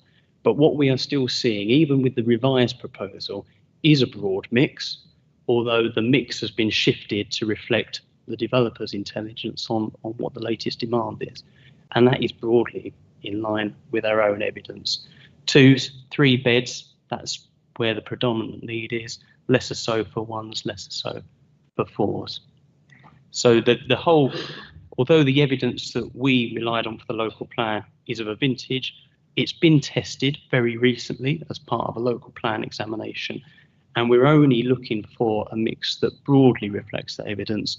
We're not looking for strict adherence to that, because there needs to be flexibility to respond to market demand, and developers are generally very good at estimating what that demand is. Okay, thank you. I think I've got it now. In terms of density of this, obviously it's a higher density build that's proposed now. One of the, I remember this coming before the committee last time very clearly. One of my concerns is that there's one road in and there's one road out. If we talk about the way markets change, markets are changing in terms of the way that people live and the way that people shop now. People rely heavily on deliveries from Tesco, from Asda's and people like that, plus also Amazon, DPD. There are these vans flying around everywhere. So, if we look at the way that people shopped even 10 years ago, but 15 years ago, it's completely different now. So not only we've got the people that are living on this site, we're now looking to add more families to this site, which will mean more vehicles, whether they're electric or petrol, good old-fashioned petrol and diesel. And add to that mix as well, we've also got a car park, which is being portrayed as a drop-off point for the school, which, and I'd like to know sort of the clarity as to how many spaces there are there, because what I'm worried about is the density of this site, the one road in and out, a car park, which if it is fully utilised for the drop-off of children, is going to have a very detrimental effect to all those that are living there in trying to get off the estate, particularly presumably around the 9:30 time in the morning and the pickup time when school finishes. Are we happy with the density of this site? And whilst the councillors have raised issues with the access from the car park, is there anything that we can do to revisit the car park and with a separate access? Because I see traumatic times ahead for people trying to get on and off the estate. Thank you. I'll just come in before maybe Gary wants to come in on the wider points. I did mention in the presentation, because it's not actually in the report, and I did request this to be done. The current housing density for the approved scheme, so for the 210 dwellings, represents 19 dwellings per hectare, which actually is comparatively, well, it's low in terms of what the government normally wants to see as good density standards. I mean, it's somewhere between 20 and 30, where you're making more efficient use of land to provide the housing. Now, I suspect the reason why it's 19 dwellings per hectare on this scheme isn't necessarily reflecting in the grid layout of the approved layout or the new, but it's because it's taken into account all of the public open space above. But the additional 24 dwellings that goes with the replan scheme from 210 to 234 units, it only increases the housing density by a notch to 19 dwellings per hectare. So in terms of just number crunching, that's what it is. And in terms of the highways response, County Highways in their updated response, and it's in the report, have said that the additional dwellings, in their opinion, won't have a detrimental impact on traffic flows or capacity at peak hours. So mentioning, between 8 and 9:30, and obviously in the afternoon. And they're happy, they're satisfied based upon what they've seen that the existing road structure can accommodate additional dwellings where it's supposed to accommodate up to 250 dwellings as an engineering scheme. So just to clarify, so they're saying that there's no problem at all with an extra 24 properties, which, potentially could have 2 vehicles per property. So that could be an additional 48 vehicles that are on site. Plus also, can you clarify how many parking spaces are in the car park? And also, presumably, if that's going to be utilised fully, there's going to be full at the times of drop-off and pick-up points at the school. And also, has a traffic sort of calculation or survey been done at those peak times, bearing in mind that we're going to have extra houses and we're going to have this surge of vehicles coming and going at those school times? Yeah. A transport statement has been provided by the applicant, and that takes into account all the movements within the site. So I would probably just need to double check whether that does take into account the parking apron. But I can certainly try and work out the parking spaces. So actually, maybe, yeah. I was going to say I could probably could get the digs. Yeah, I think it's 30. Okay. It's we think it's 30 parking spaces. 30. So just to clarify, we're going to have 30 vehicles, if it's utilised fully, all leaving the school pretty much at the same time, all coming out that one access road and the road leaving the site as well. 30 vehicles all coming out onto a road which is fairly busy anyway. Okay, no further questions at this point. Thank you. Thank you. An opportune time to come into the questions, because my question is slightly wider than just very local, but it's very much to do with traffic flows. When this application was first considered back in 2016, we didn't have a 5-year housing supply. There was less traffic on the roads, and the position in Thorpe-le-Soken, while it was bad, anybody that lives here knows that going through Thorpe-le-Soken to get to here is a problem. And that was identified, in fact, by a planning inspector in an inquiry, where she identified that Thorpe-le-Soken High Street was at or near capacity back in 2019. She refused a application from a developer on the Lighthouse, that being one of her reasons for refusal.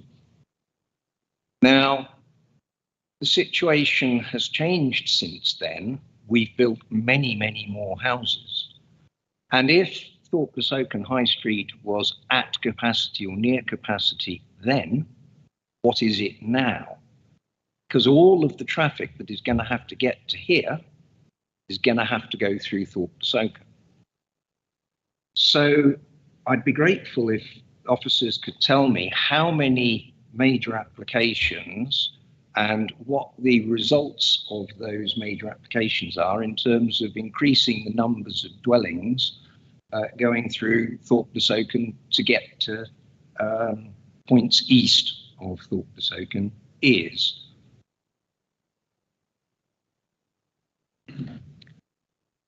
Thank you. And I'm also aware that you've made that request in an email to us in respect of the major applications, and I think we have provided you with some of those major applications.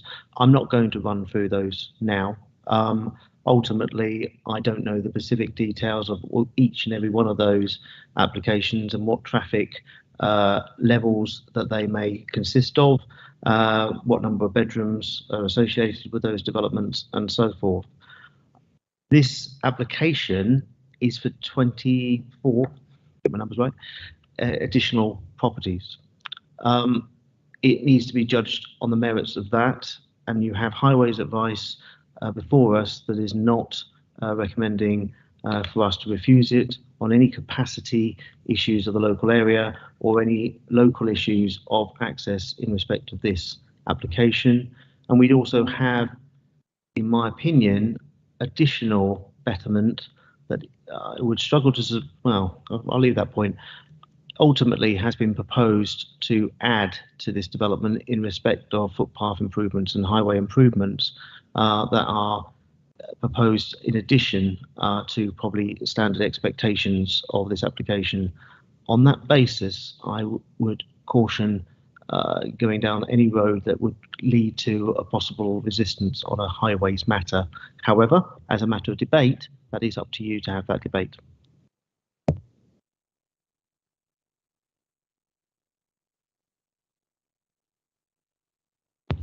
Thank you, Chairman. That's an interesting point that Councillor Everett has come up with there. And living close by to Thorpe, I live in Tendring Village, but I use Thorpe on a regular basis. I can absolutely concur that the traffic problem in Thorpe is an extremely acute one at times, and I'm sure if he was here, Councillor Land would be saying exactly the same. And it is an important issue, and you know, it's whilst I fully accept what you're saying, that we're looking specifically at this particular development, I think it'd be wrong of this committee not to consider the implications for the wider district as well. And for the developments that happen downstream, let's say, post or past Thorpe, it has a knock-on effect for the businesses and the residents of Thorpe and those that are there and use that area as well. And it is very, very bad at times. So every time that a development and larger developments happen, it has a knock-on effect. Of course, if we had plans to put a bypass around Thorpe, I think that's another question, but that would certainly alleviate any issues with Thorpe, and that might be something that the planning officers want to take away with them to look at the acuteness of that issue. You mentioned about Essex Highways, excuse me, and they're saying, you know, that isn't going to have any issues. They haven't highlighted. Have Essex Highways, and could you reassure us that Essex Highways, in looking at this application, have they actually considered the implications for Thorpe, East Oakham High Street? I would be amazed if they have, but maybe they do. Maybe when they do their desktop surveys, they actually have it on a wider scale and they could look elsewhere. I don't know, but it would be really useful to know whether the residents of Thorpe and that area are being considered as well. Thank you.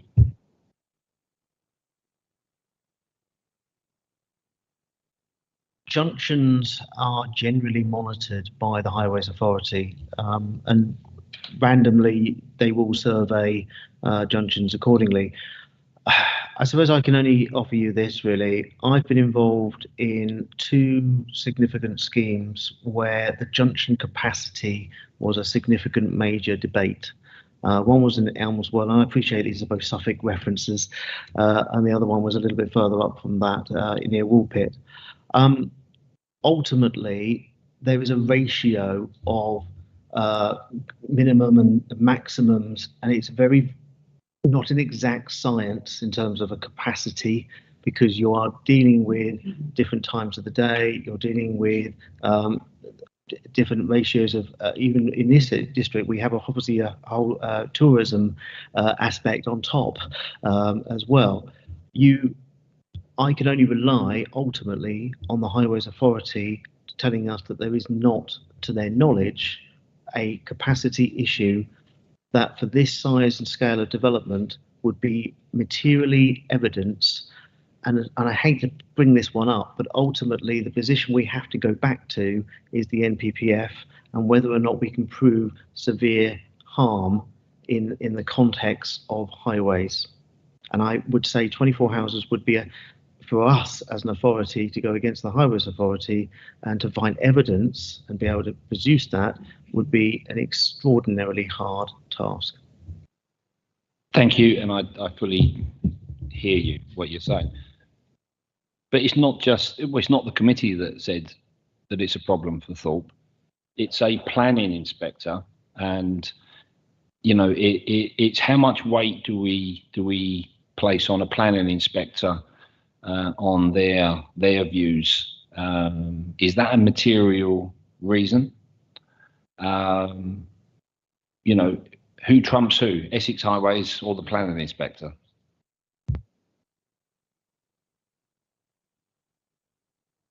Thank you, Chairman.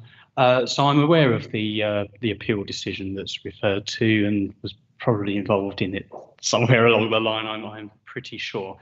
Of course, that specific decision related to that site is not directly material to the application that you're looking at. The inspector's conclusions in relation to that site, despite the fact that she did come to the conclusion that that road was probably already at capacity, which I don't think would be lost on Essex Highways at all, and I think is already reflected in the evidence that's been produced for the local plan and their transport modelling upon which they do judge transport assessments. Even with that, the inspector there didn't conclude that that was sufficient on its own to refuse planning permission for that particular scheme because it didn't meet the higher bar set by the severity test, which is paragraph 111 of the National Planning Policy Framework. So even though she accepted that there's a pinch point, and we all know it, we live locally at Thorpe-le-Soken, that in itself wasn't enough for her to refuse that planning application. And that is a development that was right on the key junctions that are affected. What the local Highways Authority will do when considering transport assessments for these kind of developments, they will bear in mind what they consider to be the committed growth. So they will already be aware not only of the development that's being built, but the development that's in the pipeline and expected to come forward. And that's informed by their involvement in the preparation of the local plan and us keeping them up to date with things that are getting permission as they go through. Now, as well as being aware of the planned growth or the committed supply, they also put some allowance in there for what they call background growth as well, because they know full well that even if you specify that this site, and this site are going to deliver between them a certain amount of housing, they know full well that there are going to be other sites, windfalls, increases in density that are going to add to the supply of housing as well. And they take that into account in their modelling. So when they consider any transport statement or transport assessment for a new development, they will do that in the context of committed supply, which they're aware of, and also an allowance for background growth as well. And I think the advice from Mr. Pateman-G is absolutely right. What we're looking at here is in the big scheme of things, a relatively modest increase in the numbers that the local highway authority has advised us does not trip the severity test that would lead them to recommend a refusal. They're suggesting that it is acceptable in terms of highway safety and capacity, and that is the advice we base our recommendation on. Thank you. And I take on board exactly what you've said there. So maybe we should have asked this question when the original application came in, but you know, we're in hindsight now. But all I would say is that, you know, at what point are we going to reach that severity test? Are we looking for that? Are Essex Highways looking for that? And are we planning now to resolve the problem, or are we going to just keep getting application? At what point do we say enough's enough? Are we actually doing something? Can we reassure the residents of the Thorpe-le-Soken area that we, as a planning authority, are doing something about it? I don't expect you to answer all of that now, but it's something I would hope that the directors of planning and head of planning take away with them from this evening. Thank you. Thank you. And without risking deviating too far from the business on the agenda tonight and the application, of course, the review of the local plan is the opportunity to both review the supply of housing and the impact on highways. And also Essex County Council, as the Highway Authority, is just beginning to update its local transport plan. And of course, residents, the local authority will have the opportunity to have an input into that. And I think the issues around Thorpe-le-Soken are well known. And of course, what we will be looking at in the future is how we expect shift in the modes of transport that people use. So it's a bit of a deviation from the case in front of us, but if that helps to provide some assurances that both the issues around housing supply and transport infrastructure are to be looked at as part of those two reviews, then I'm hope that that's a helpful reassurance. It is. Thank you very much. Thank you.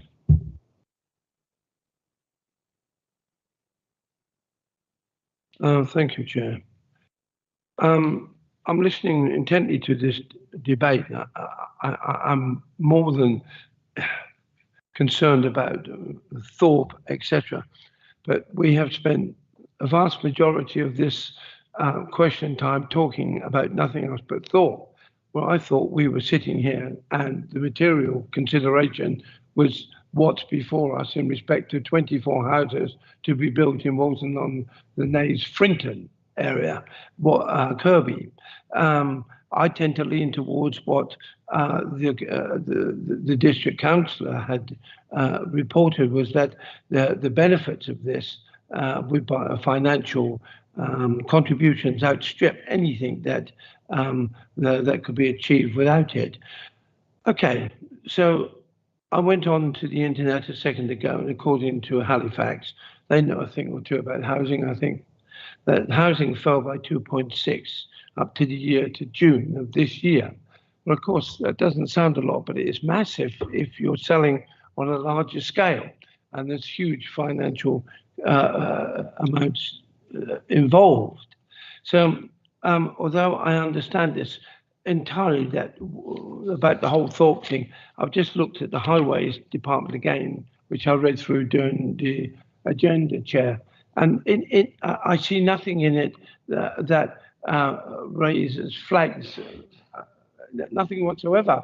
And I don't see the point of us dilating on this because I don't see it's going to be relevant to the final decision about this. I could be wrong, and I may be wrong, and if I am, I apologise to my fellow councillors.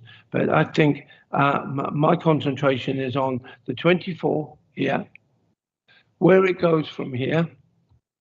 I know that some people don't want to see this grown, but other people are satisfied that it falls within the boundaries of possibility, and I tend to lean towards that. So I will be backing the request of our local councillor.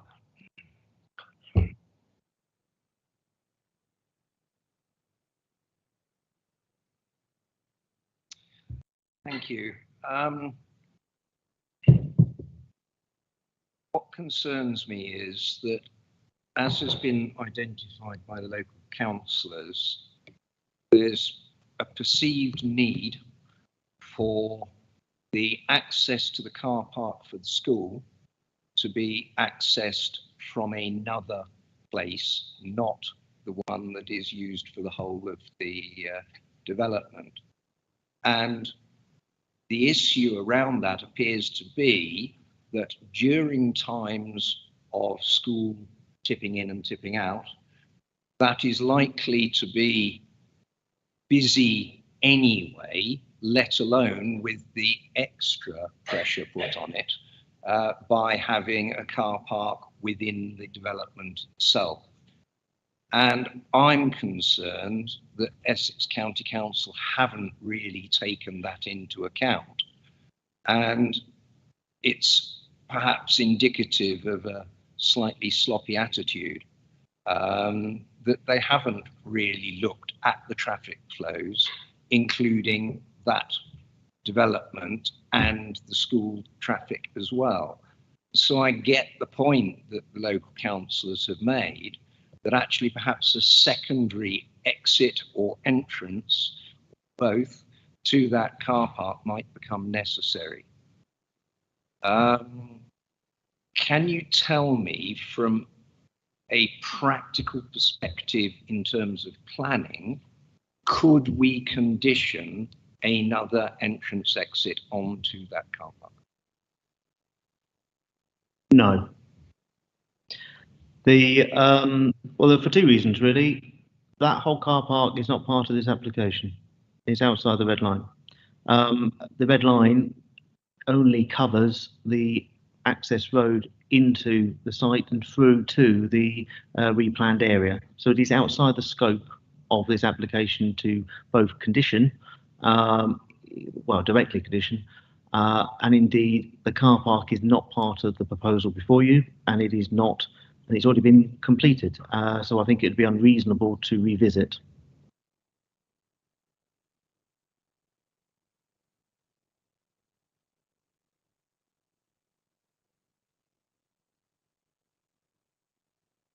Are we in debate now, Chair?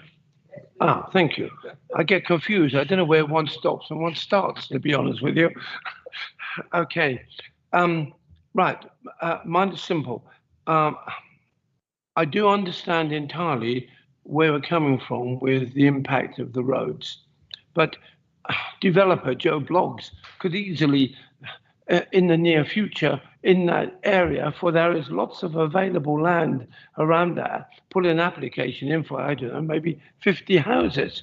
And we would have to look at that in the same way as we look at this. But that would not take in consideration the impact it would have on traffic flowing through Thorpe. In the end of the day, you have to go from point A to point B in all manner of things, for deliveries, for building materials. Everything must flow one place to another. And it is not covered in this agenda on this item for that purpose. And so, if I may, Chair, with your permission, I would like to propose approval on this as laid out in here.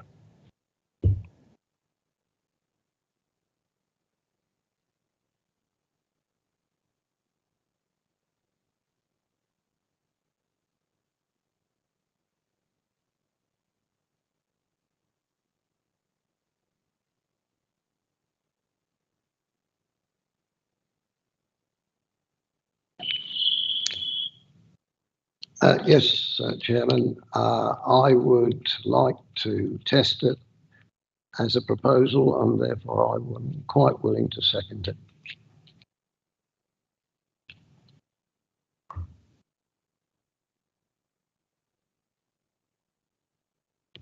Thank you. I find myself sixes and sevens on this because I can see good reasons for it and I can see good reasons against it. And I'm very, very torn. I think my reasoning against it is we're increasing the number from 210 as was originally envisaged in the outline permission, and it was reduced from 250 to 210 in that meeting for very good reason. That the capacity was not there to cope with 250 as originally envisaged. I also think it probably isn't capable of doing the number that we're looking at here either. But the flip side to it, there's some good bits. undoubtedly the contributions to the footpaths and speed reduction contributions are good and should be applauded, and they weigh heavily. And I think the affordability bit of 30% on this part at least, see what happens on the other bit later, is also good. So they're good and bad, and I'm not sure yet which way I'm going, and I'm listening to the debate because I'm totally torn. Thank you, Chairman. Well, firstly, I'll make no apologies whatsoever for standing up and speaking on behalf of concerned residents in the Thorpe area. And I would like to say, comment as well to my colleague that if somebody, Joe Bloggs, was to come along for 50 houses in application, I think we've already been reassured by Head of Planning that Highways would actually consider the wider area, traffic area, and when they get to that critical point where they see that it's not acceptable, then they would turn it down. So I think that they do. So we've been reassured. I'm like Councillor Everett, sort of torn with this, and I think with most, if not all, if all planning applications, you have to view harm versus benefit, and I think that there is some considerable harm to this. I've got, and I take the point that the other part of the site is not in this application, but it sort of is, because we're looking at the entrance and the development and the density. So it does, in my view, incorporate that. But we've heard that, and I accept that the market, and I accept from the developer that there is a shift towards a need, and we've heard from officers that there is a need for 2 and 3 bedroom houses. There is a need for, to retain for young families in the area.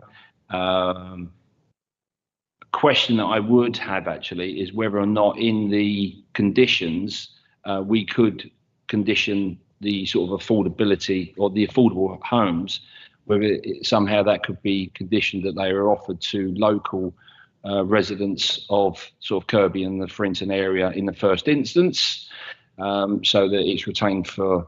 So we've got local homes for local people. There's a phrase, and yeah, I think, in terms of the benefits, there are some considerable benefits. We've heard from Councillor Everett, from local councillors, about the speed reduction, the pathways, and there's some sort of demand for that. So yeah, I'm sort of torn at the moment, but because of the benefits in houses here, I'm sort of leaning towards approval. But I do have concerns, and I do hope that our planning officers, as I said, look at the wider issue, particularly of Thorpe. Thank you.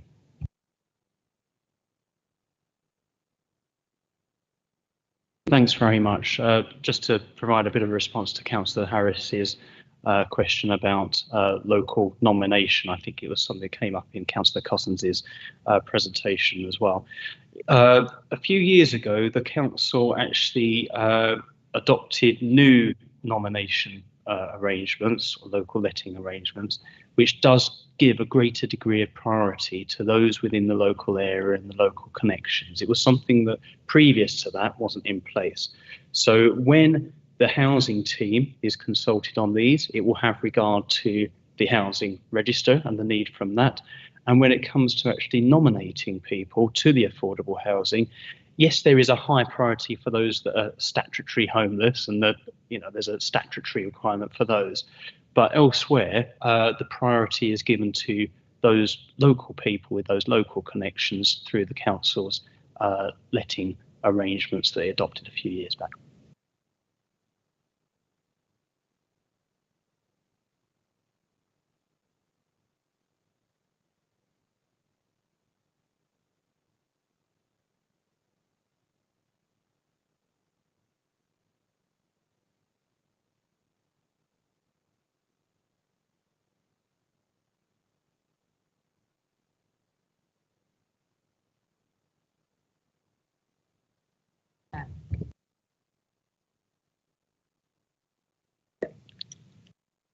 Thank you, Chair. It's just to remind, just at the beginning of the officer presentation, there were those 2 conditions that we're removing. So I just wanted just to reiterate that the recommendation that you'll be voting on is as per the report, with the removal of conditions 11 and 12, which are already covered in the Section 106 agreement, and the education contribution and health contribution figure to be confirmed.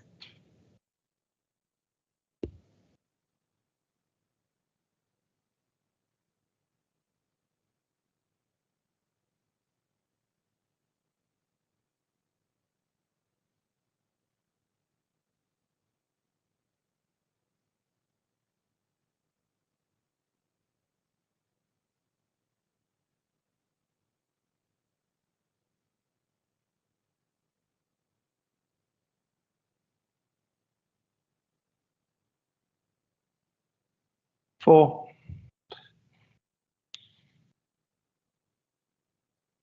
Abstain. For. 4. 4.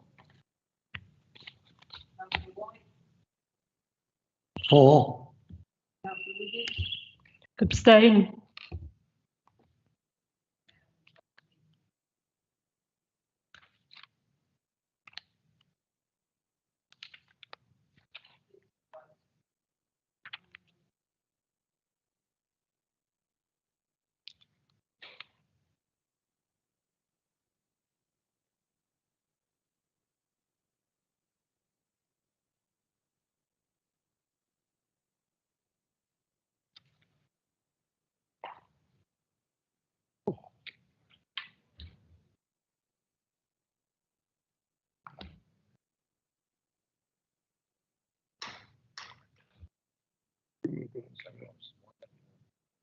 I love it. But the thing is, I was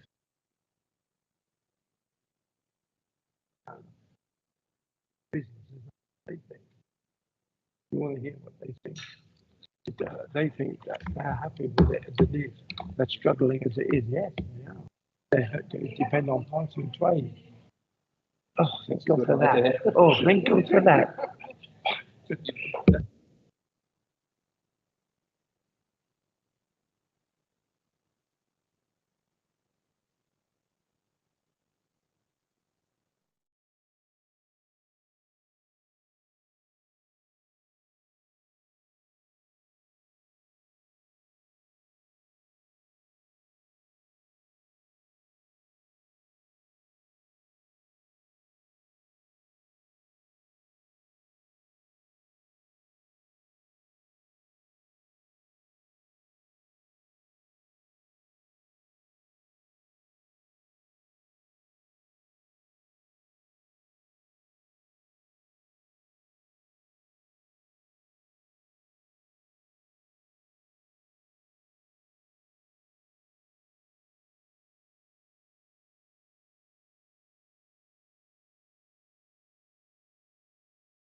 Thank you, Madam Chairman. I just wanted to state for the public record and in the interests of transparency that I'm a resident in the near vicinity of this particular application site.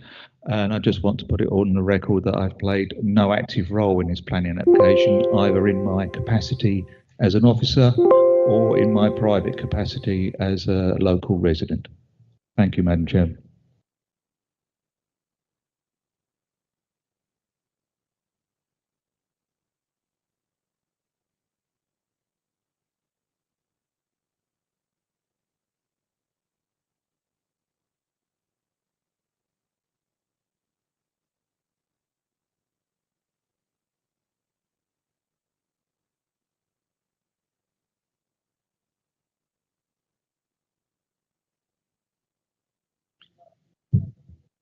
Thank you, Chair. Yeah, so this item concerns land to the rear of 755 and 757 St John's Road. It's also known as the Rouse's Farm, which is a very important strategic allocation, which will enable the western expansion of Clacton. The proposal in front of you, for what it's worth, I'm quickly going to read it. So it's an outline application, important to note, with all matters reserved except for means of access for the redevelopment, including the demolition of some buildings of the site for up to 950 residential units, including affordable housing, including a new neighborhood center comprising a local healthcare facility of up to 1,500 square meters and up to 700 square meters for use classes EA, which is shop, EB, food and drink, or F2, which is community center, as well as a 2.1 hectare site for a new primary school and associated roads, open space, drainage, landscaping, and other associated infrastructure. I think you are all very familiar with this site, its location. It's off St John's Road. It's a very, very large allocation, as I've said earlier. So that's the outline in red there. And the next slide, which is the indicative master plan showing the access of St John's Road, as well as another access here to the southeast of Jaywick Lane. So I'm gonna pause at this slide because this item has been to a planning committee back in June 2022. And members of that committee resolved to grant planning permission for that very same development that I just read out, subject to a legal agreement. And there was the resolution of the June 2020 committee was subject to a 6-month time limit for the completion of that legal agreement. Now where are we now? We are in August 2023. The legal agreement proved way more complicated and complex. So to get to a point where all signatories to the legal agreement are in agreement has taken significantly longer. Like I said earlier, the site is very important to the council. It's a strategic allocation. And I can confirm now 100% that the Section 106 legal agreement has now been agreed by all signatories. It is a legal agreement with areas of significant complexities, and I just need to reinforce again, it took a little while longer than initially anticipated to get all those complexities resolved. So what are we asking you tonight? So given that it's been over 6 months since the June 2022 resolution, and following legal advice, it is now necessary for the application to revert to members, and we are simply seeking authority from members of this planning committee to issue the outline consent now that the Section 106 legal agreement is ready for engrossment. The latest draft legal agreement has been confirmed to be acceptable by all signatories to the legal agreement. So with that in mind, there's just two updates that I need to give you. They are two very minor points. I would like to refer you to page 90 of your report, where, the recommendation section in that block. It's simply bullet point 2, which states the provision of land on site for a new healthcare facility, together with. The words "together with" should be replaced with "or." So it should read the provision of land on site for a new healthcare facility or £554,900 financial contribution. And the other update is the last bullet point. So we have actually secured a residential travel plan as part of a condition. And we're doubling up a little bit here because this is the recommendation under A is all the heads of terms that should be secured. It needs to be secured in this legal agreement. So because we've already secured a residential travel plan as part of a planning condition, we shouldn't repeat that in the legal agreement. So we should just strike out the provision of a residential travel plan, the first part, and the legal agreement will only cover the residential travel plan monitoring fee. Thank you, Chair.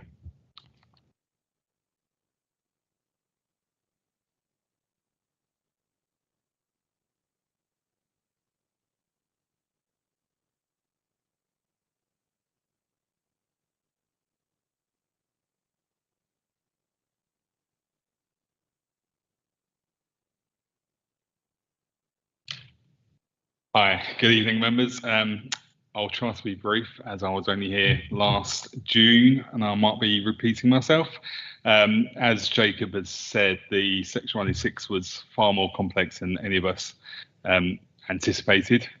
As of this afternoon, it is now fully agreed, ready for engrossment and signature, which will be my next job over the next couple of weeks. So if you do grant permission this evening, I can almost certainly guarantee that the Section 106 will be signed within the next week or so. In summary, as Jacob said, the site benefits from an allocation in your local plan. Alongside the housing, the scheme will deliver a new primary school, which will be provided within phase 1. As part of my discussions on the Section 106, I have started discussions with Essex County Council to understand their requirements for the new school. So that process is fully in progress.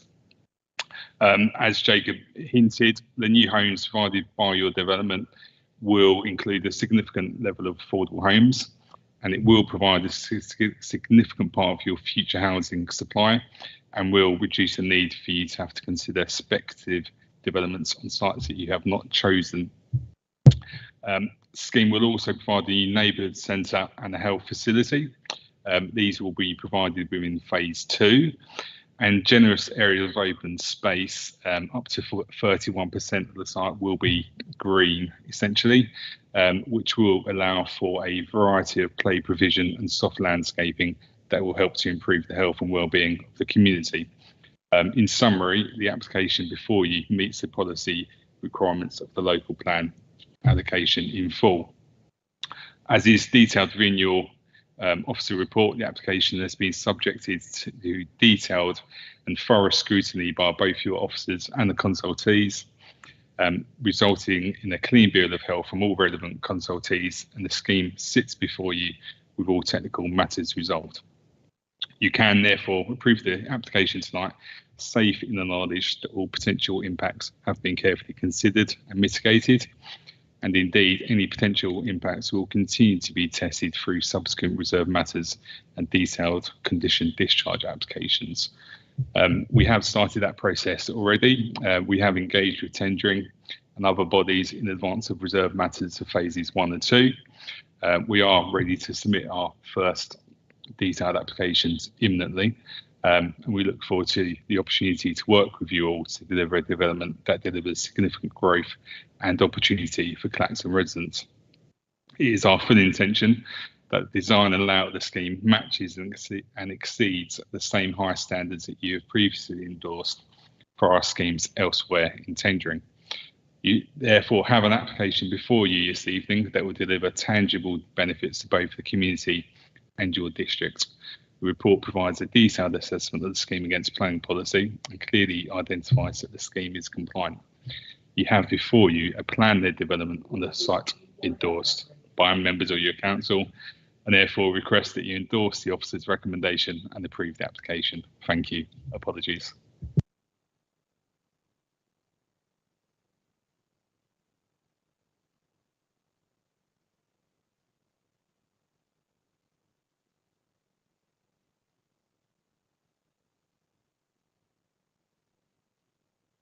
Thank you. My hearing isn't very good. So I'm still not sure exactly what you said in terms of that second provision. Are you saying it's provision of land on site for a new healthcare facility or a £554,900 financial contribution towards its provision? Is that what you said? And clarify that. So in the first instance, the NHS Suffolk and North East Essex Trust will have the option of taking the land for their healthcare facility. So that is the first option. It's only if they, for whatever reason, do not want the land, then the financial contribution option kicks in. So that's why the together with needs to be replaced with the word or. It's purely, that's exactly how it is basically drafted in the Section 106 agreement. So it's purely just a technical matter and a very minor typo, but a minor typo that could cause confusion, hence why we need to give you the verbal update. Thank you, Chair.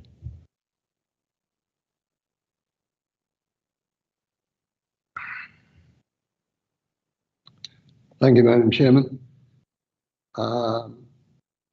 I've been here a long time, and I will well remember the objections to this site being developed because it was in the parish of St Joseph, and therefore we saw this site spreading the width of Clacton into St Joseph. I think that problem has been solved, but, and this is the big but, I was quite prepared tonight to come here and vote against this application because, as far as I'm concerned, we've been here so many times before and the Section 106 agreement is so near being signed. Please give us permission to go ahead. And it hasn't happened. The quote tonight was for the second time it had happened, not the first time. And so I'm very tempted on this, but I am assured by the officers that subject to our legal department making sure that the damn thing is signed within the week, then that is, I shall have to accept it. But if I could now, on the recommendation, only 20% on-site affordable housing. It's been on the stocks for so long, the 30% figure should apply, I maintain. So I'd like the officer's comment on that. So yeah, 20% on-site affordable housing, that is exactly the same as that was previously agreed back in June 2022 and the first time that it's been in front of the committee. We have actually secured a review mechanism as well. So they need to, the timing of the reviewing mechanism, that's all needs to be agreed by officers with the agent. But they need to come back in the future if the housing market change and submit a reviewing mechanism. So that's something new since the previous, well, that was actually agreed in the June 2022 resolution. So that's a positive thing.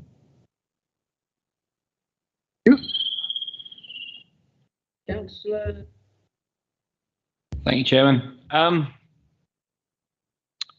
Infrastructure is always a key point. Now, this is a huge development, and this is, as you've already said, a development of massive significance to the whole of our district because this is an important part of our local plan which has been agreed.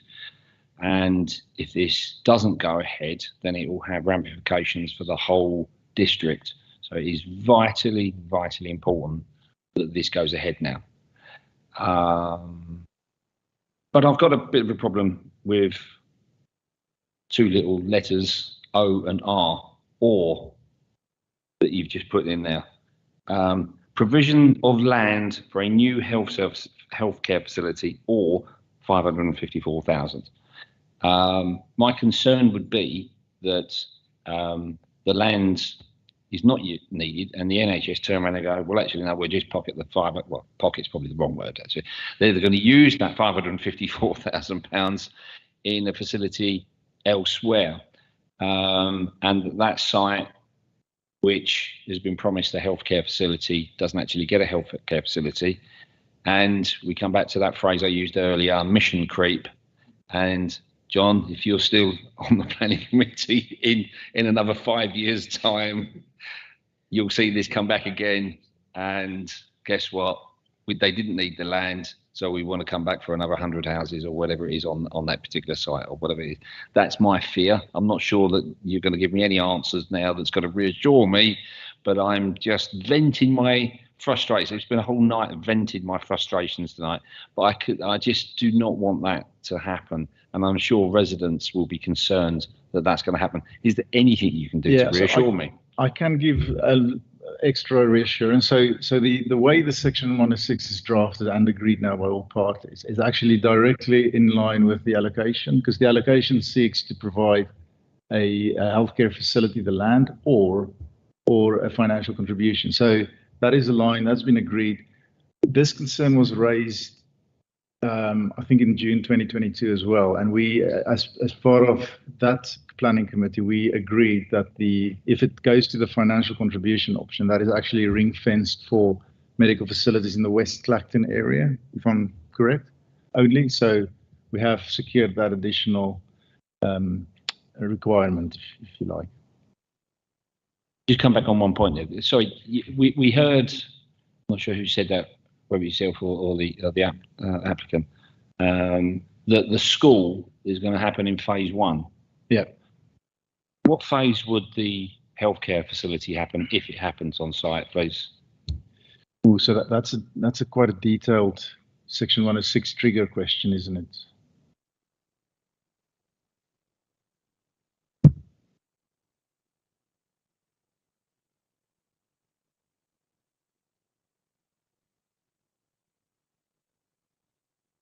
Could you just bear with me while I go through the agreement so that I'll have a look, because that was ECC negotiations, it wasn't our negotiations. So, but I've got the agreement here, so I can check it for you. Okay, thank you.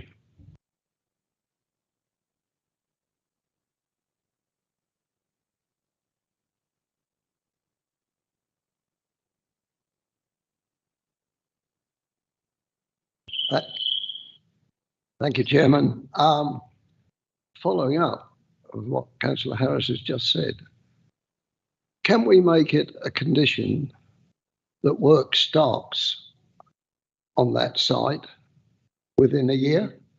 And normally we would expect nowadays 3 years, but can we alter that as a condition? So we have, it's been a long time, and we have explained why there was such delay. So we have met with the developers in respect of the reserve matters applications that will follow. We've discussed detailed layouts of phases 1 and 2 already. We understand from the developers that those applications are pretty much ready to be submitted once the outline consent's issued. So members can consider that as part of the debate. With all that in mind, these are factual things. With all that in mind, you could consider reducing that 3-year time limit if you feel that it's necessary and appropriate. Sorry, can I just come in on that, if I may, Chairman? Just very quickly, sorry. If you do get into that debate of time, can you allow officers to come back into that? Because there's 2 timeframes we've got to consider in terms of condition 1 and condition 2 as set out in your recommendation. It's a balance between the two, reserve matters versus commencement, and I wouldn't want to just reduce one and cause a difficulty. So can we come back into that if you were to have that debate?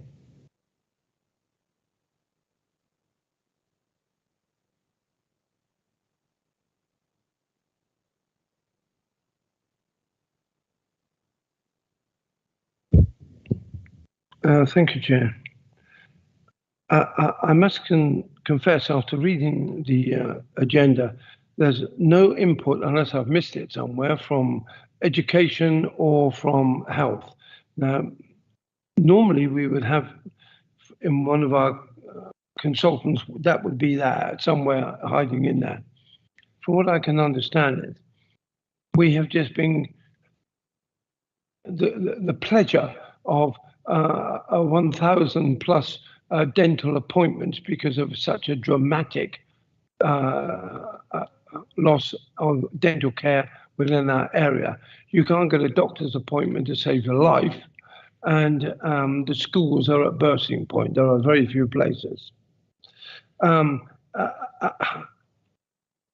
worried about this provision of SOTO land or the 554,000 financial contribution towards its provision. What does that mean in cold cash terms outside of the planning spiel? Does this mean that this is going to be built one way or the other, or it won't be built? And if so, where does the £554,000 gravitate back to? Does it go to the NHS to be used somewhere else? Is that what I'm looking at? I'd like to refer you to page 101 of your report back. So we've actually extensively consulted with NHS England, as well as we refer to it as the Essex County Council Infrastructure Planning Officer, but that includes Essex Education. So page 101 and page 110. So at the end of page 101, there's a reference to NHS England, and their comments are provided in full on page 102, 103, 104, 105, all the way through to 106, or end of 105. And the Essex County Council Infrastructure Officer's comments provided on the on page 110. So over the period, which is quite an extensive period that this application has been considered by the council, we have consulted repeatedly with these bodies, as well as during the negotiations of the Section 106. They are entirely happy now.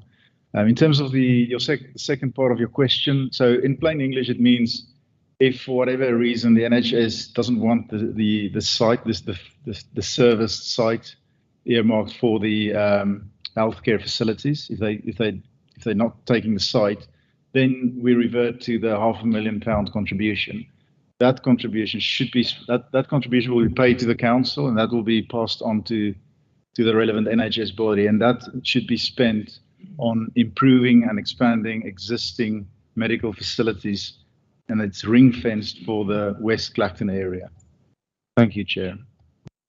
Chair, I want to go back on that. Although I did actually go through this, this is not. This is just an overlay. The existing GP practices do not have the capacity to accommodate, and they don't. All this talk about Kennedy Way and all the rest of the practices. We were in Great Oakley a little while ago, in which it was suggested that that people who are living in Great Oakley could attend Kennedy Way in Clacton as their doctors. That is not acceptable in the year 2023. I am concerned about the educational needs for the people being there. Not only that, not far up the road, we're going to be looking at, and it will be a garden city community now because of the status which has been tagged on to Colchester. And it's a massive influx of people coming in there as well. But that is not the infrastructure that can take this in education and in health. We need new buildings. Without those new buildings and the doctors inside of them, dentists and schooling, That's it. The schools, every school I've spoken to is at near capacity.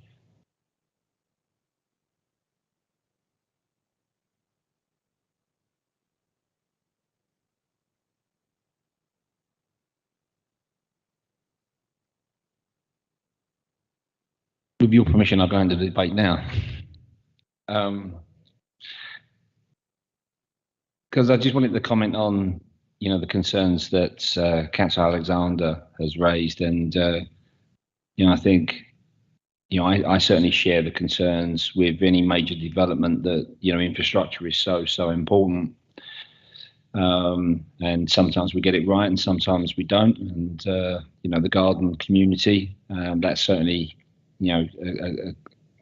one for the future, and that's a plan for getting the infrastructure before the buildings come along. So with that, we've got a blank piece of paper there at the moment, so that's going to be a huge benefit. With something like this, where you're trying to add to what's already there, all the roads are already there, the doctors, the schools, etc. It is a concern. However, we have to rely upon the experts, and the experts are, the NHS, and also the education authorities as well. And if they say they need, £554,000, then we have to rely upon them that's what it is. We have to rely upon the management of the NHS, Essex health authorities to actually manage it properly. That's what we have to do and we hope that they do. As the same with the education authorities. We can't force them to take less money, more money, or whatever. It's for them to request what they want and their facilities.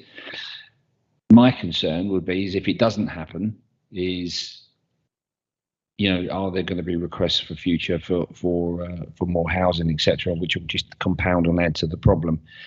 But I don't think that's a debate to have now. I think that would be a debate to have in the future, and sometimes it's a game that's played by developers, and I am assuming that that's not going to be the case with this. However, again, come back to harm versus benefit. Of course, there's going to be harm. It's going to be huge harm with developing this kind of size of development.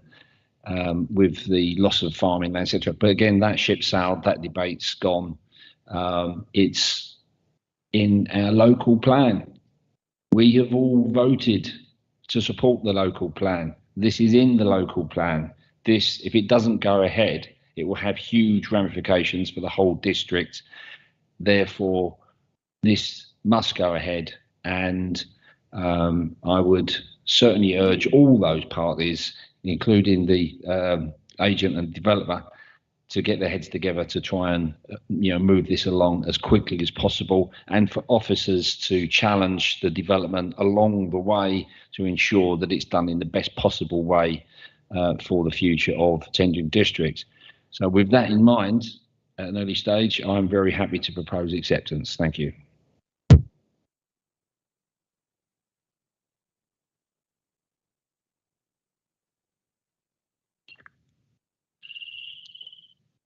Thank you very much, Madam Chairman. I just wanted to remind members what this application's about. It's the outline application, brackets, all matters reserved except the means of access. So tonight we're settling on the means of access. That's the prime thing. And then presumably it would come back to us as a reserved matters application. Now, I'm very grateful for John's guidance when one looks at the conditions. That the first application for approval of the reserve settle will be the first phase, that's fair enough. And I would like to see that it talks about the 10 years from the date of this permission. But then you go on to clause 2, which says the development permitted shall begin before the expiration of 2 years from the date of approval of the last reserved matters to be approved. In other words, where I would like to see development there for the very reasons we've talked about, the medical centre, the school in particular. I'd like to see that somehow tied down. All this does is say, well, the development shall start before we get the reserve matters. Well, that reserve matters could be in 5 years' time, could be in 10 years' time before they start development. And I'm sorry, but I am very minded of an article which appeared in the Times about Persimmon doing exactly the same as all the builders are doing. We've heard twice tonight. The market is not there at the present moment. And so if we don't specify that it's got to be done in a certain period of time, it'll go on ad infinitum.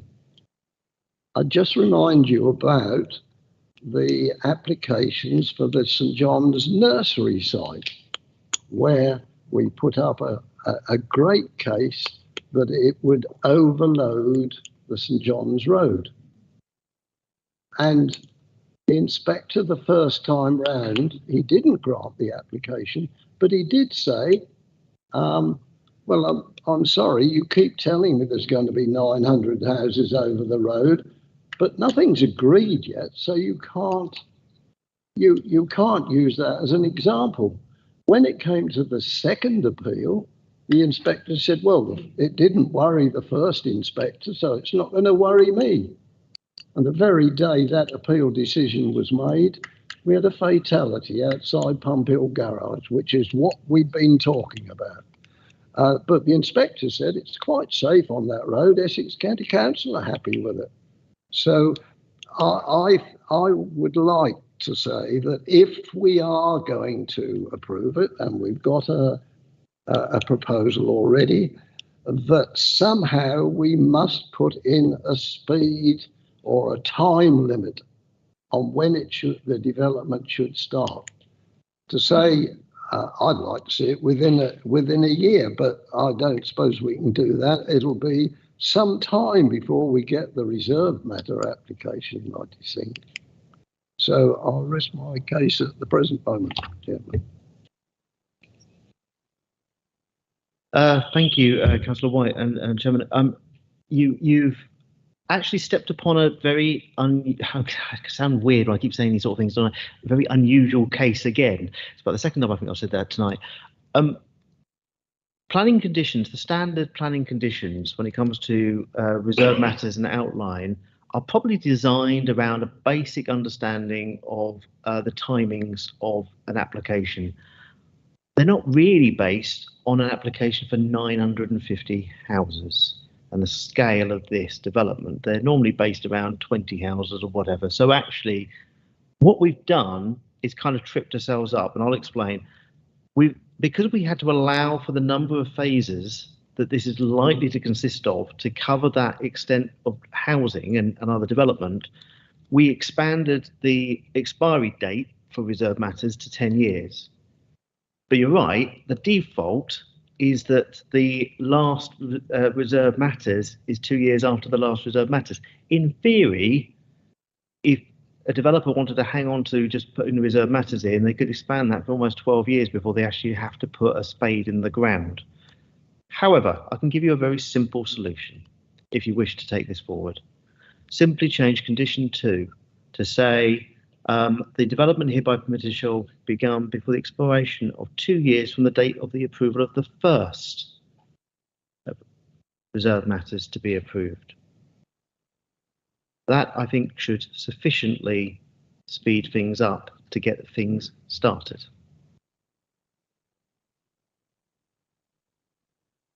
I'm very grateful. Yes, I think that might help us a bit. Councillor Everett, and then Councillor Alexander. I think that actually solves my problem. Let me go on.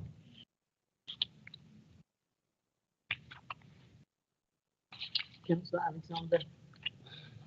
Yeah, I'd like to thank John for bringing two in the conditions, condition 2. I think that answers the problem that I think we've been trying to get to. But I'd also like to justify something that was said by Councillor Harris. When we were discussing the application prior to this, which was the Thorpe Token Kirby Cross, the whole infrastructure was mentioned all the way along, and the provision for the general public. What I said was, and I never mentioned once that I was actually against this application, because I was one of the people who agreed it in the first place. What I'm saying is that we need to be wary about what we build, because we're not building 10 houses, Chair. We're not building something now where the human beings inside can dissolve into the system. We're building something that has a possibility of bringing 3,000 people in one place. They've got to have medical care, dental care, they've got to have all manner of care, and they have got to have schooling and education. We don't have any, and this was not identified by myself, but this was identified by an inspector some time ago. There is insufficient businesses around here to host, so this would end up like a dormitory in which people would go away, and the road and the infrastructure around that road is insufficient in my mind, St John's Road, to take those kind of people out of Clacton and into the big wide working world. On Sunday when I was up there, it was chock-a-block right the way down and until Pump Hill. You couldn't get up or down it, and that's on an ordinary day.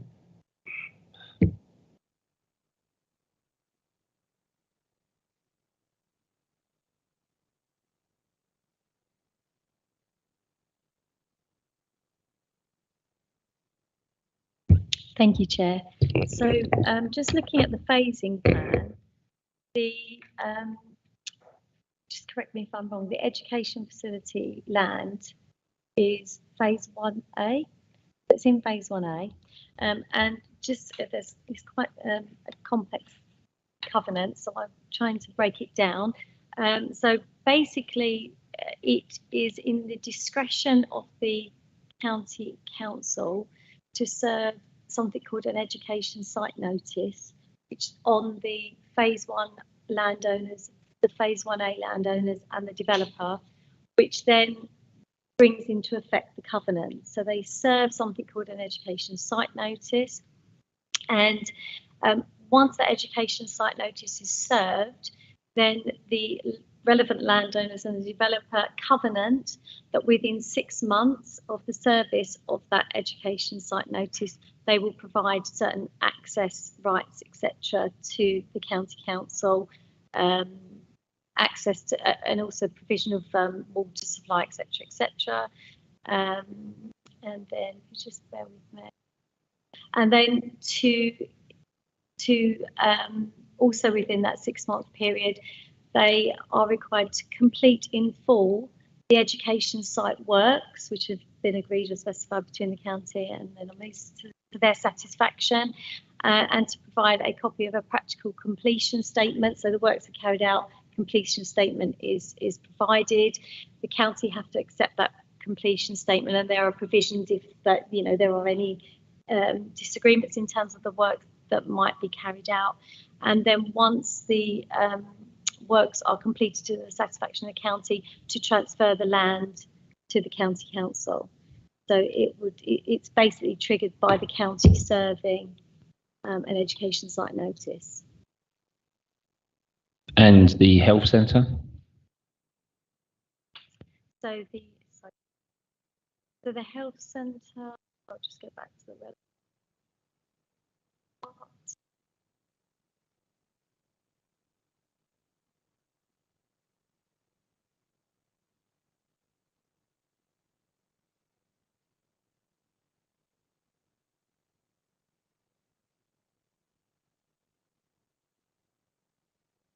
So the covenant is not to commence the development unless until the owners have offered to transfer the health centre land in a service condition to NHS England. and then NHS England have an option to accept the transfer and for that transfer to complete. If they don't accept the transfer, if they don't want to accept the transfer of land, it's at that point that the NHS contribution in lieu of the transfer of land is paid. So, I mean, that's my point. Is there's what phase is it though? there's another, so it's prior to commencement. Prior to commencement, the land has to be offered. And then if they don't accept the, so just bear with me because there's quite a lot of paragraphs to read. If they don't accept the land, they don't want to accept the land, or it's not completed within or transferred within a certain period of time, the owners then covenant that to pay the health contribution to the council, who would then pay that on to the NHS England before any more than 50 dwellings are occupied, and not to cause or allow or permit the occupation of 50 dwellings unless that contribution is paid. And that's not specified in any phase. So that would just be the first 50 dwellings. Okay, very interesting. Not sure that reassures me at all, actually. So my fears are that, you know, it won't happen. But if it's going to happen, the land's got to be offered before commencement, then hopefully we'll have a view on that or an answer from them, PDQ. But we are in the hands of the health authority once again, and we have to accept what they do. But my fear is that we'll be sitting back here at some point, and then that plot of land, which was going to be earmarked for the health centre, is now no longer required. The principle of building has been accepted, so they're going to come back and say, you know, there's another 50 houses or whatever it is. So there we go. Thank you. Okay, we had a proposal, Councillor Harris, and that proposal, are you happy for that to include Mr. Clayton G indicated the wording to make sure that the building starts? I'm happy to go along with the officer's recommendation with that wording. Yeah, can we put a condition, get a move on, please? All I've suggested is simply one word change, which is the word last to first, and hopefully that would satisfy.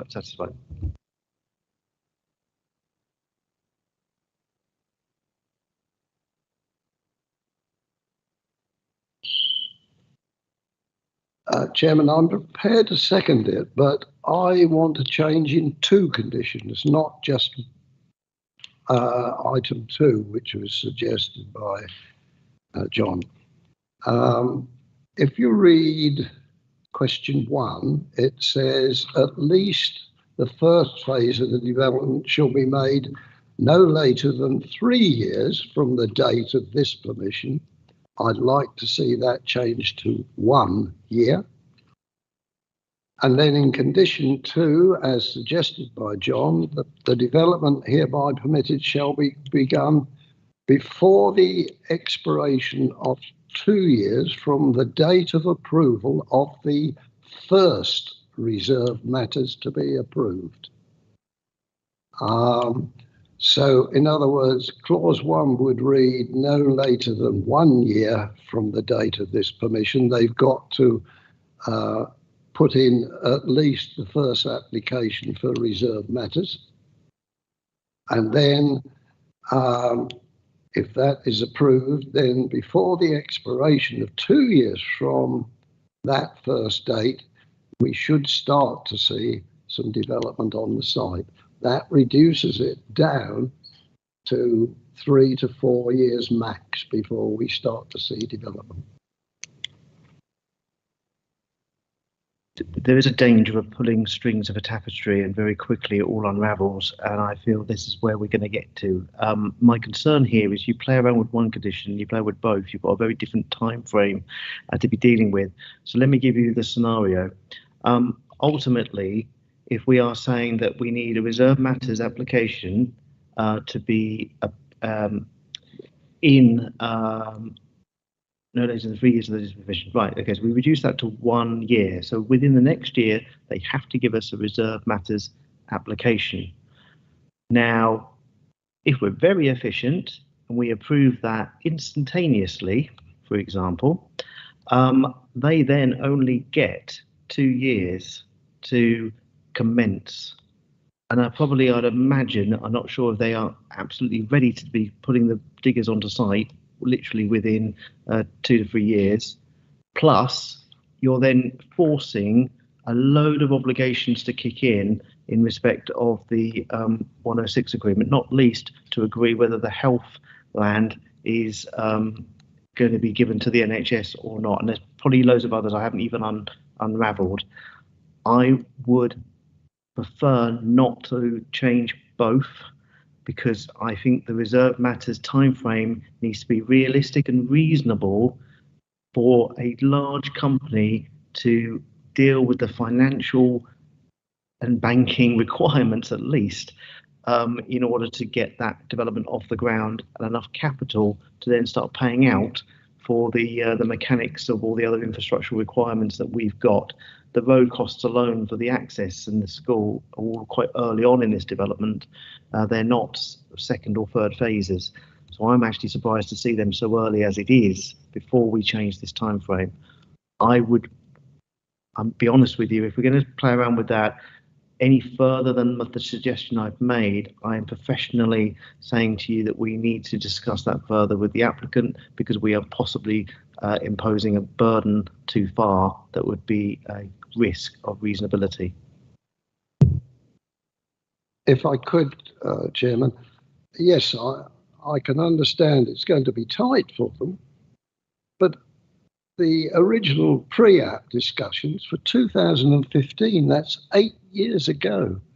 And here we are still pussyfooting about the site. Either it's got to go ahead or it hasn't. It's tying them down, I feel, to ask for the change. After all, if, as John suggests, and I bow to his advice, but if John suggests we alter the 3 years to 1 year, or from 1 year to 3 years, that's going to be 7 years before we actually see any development on this site. I think they've had plenty of time to get ready for this site. It is, at the present moment, the biggest site we've got in the patch. I know there's going to be bigger ones afterwards, but nevertheless, it is the biggest one, and surely to goodness, we can expect to see some development before 7 years, before we get the school. So that was my reason why I wanted to change it from 3 to 1, and then the first reserve matters to be approved. I have really no further advice to provide you, other than that obviously this is your choice. If necessary, we could go ahead with your suggestion, and the other options would be that they could come back and not want that imposed, and we'd have to come back to committee another time if that's not what they can actually live with. Ultimately, if we were to approve on that basis, they have the option to vary that condition if they so wished, or indeed appeal that condition.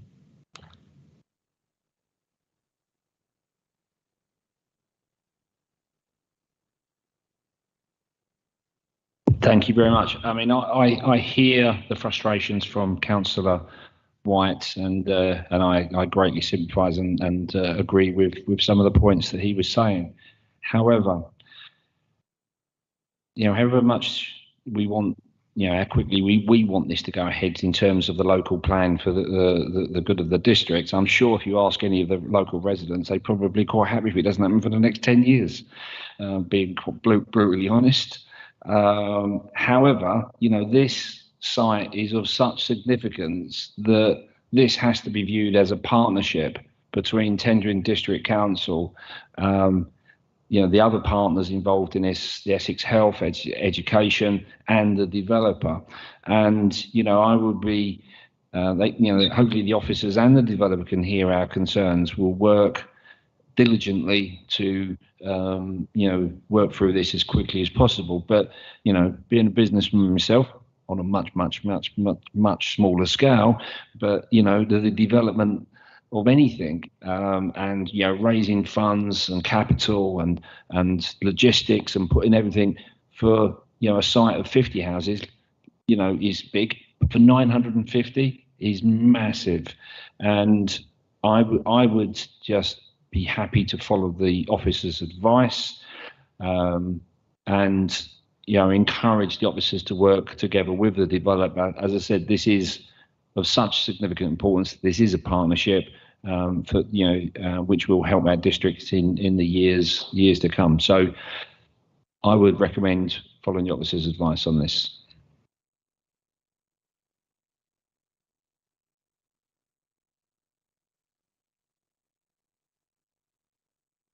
As the second. No, I listen to everything, but I also am very mindful about the state of the schools and the health authority at the present moment. And if we're going to wait 10 years before we get these, then I'm sorry, I shan't be too worried about it in 10 years' time, but there'll be a lot of people who would worry about it and would want to get it done as soon as possible. I would have to accept John's suggestion, but all I'll say to this committee, I think the locals, there will be those who object to it anyhow, but there'll be a far greater one who find they can't get a doctor's surgery, who can't get their children to school, and they would have supported that situation. Thank you, Jim.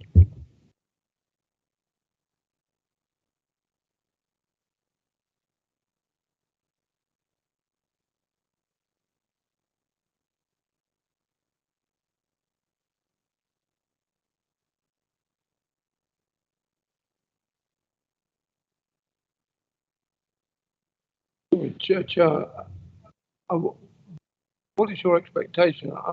I'm just sitting here listening at the moment. Do you want me to do? Are we going for a vote or something? And we're voting for approval. I'm sorry, I'm awfully sorry, Chair. I can't catch what you're saying tonight for some reason. There's a noise behind me. It's knocking out my hearing.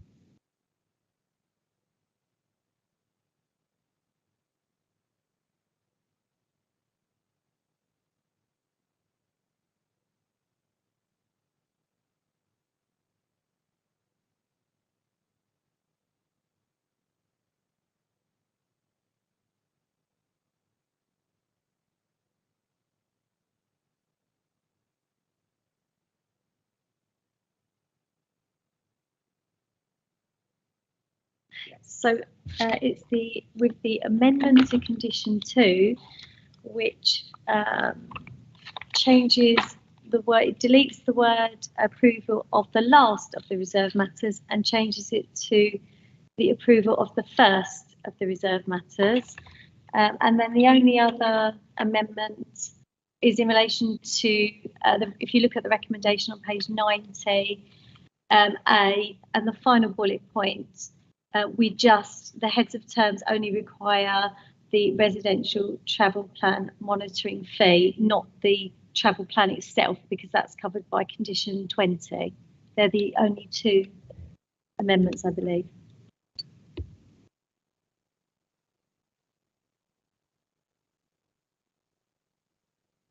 For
Right. In fairness, I think you are aware of the plan. I need to share to better get on there, though.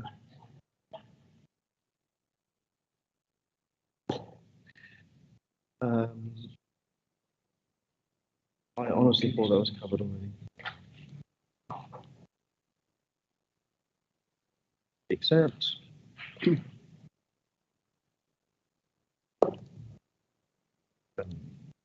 Sure that's. Just put it down there just in case.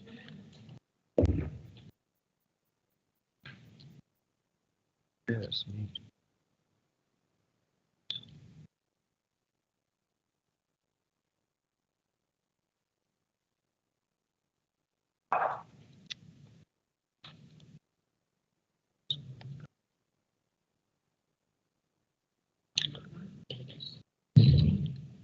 So this is an application, I will read off the screen, for the construction of a canopy over a paddling pool area. It is as simple as it is. The reason this is before members is simply because the council owns the land. I believe there's a lease arrangement, but we own the land. And according to the constitutional arrangements, we obviously need, for transparency, present this item to you. You went to the location today. We assume on that basis you have viewed the site adequately to decide upon this decision. I'll very quickly just go through the slides in terms of showing you the location and the fairly straightforward and simplistic structure in enabling the shelter of the pool. And you have some photographs as well, but they're obviously you would have seen the site. The recommendation, quite simply, is as your papers, and I have nothing further to add. Thank you.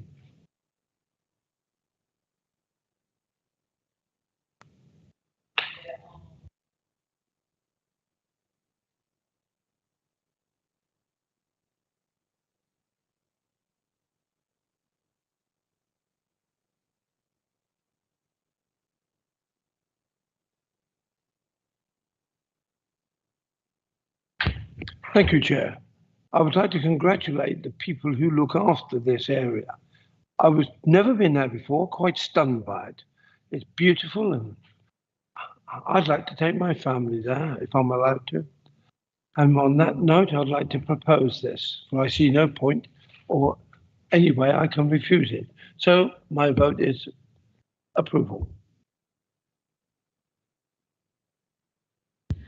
I think that Councillor Alexander has actually said everything that I want to say, and I would like to second it. Thank you.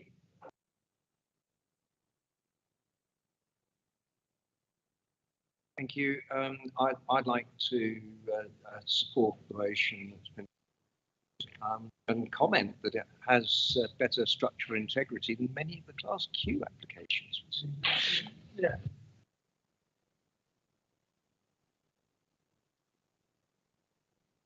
Thank you. Well, mine's a technical question for the officer, and I'd like him to explain the technical engineering facts on how we got to a smaller pool over a big pool, because there was some big blocks of concrete or something that was underneath. Or I could just say I'm going to support it. So thank you. I congratulate everyone involved in this swimming pool. Thank you.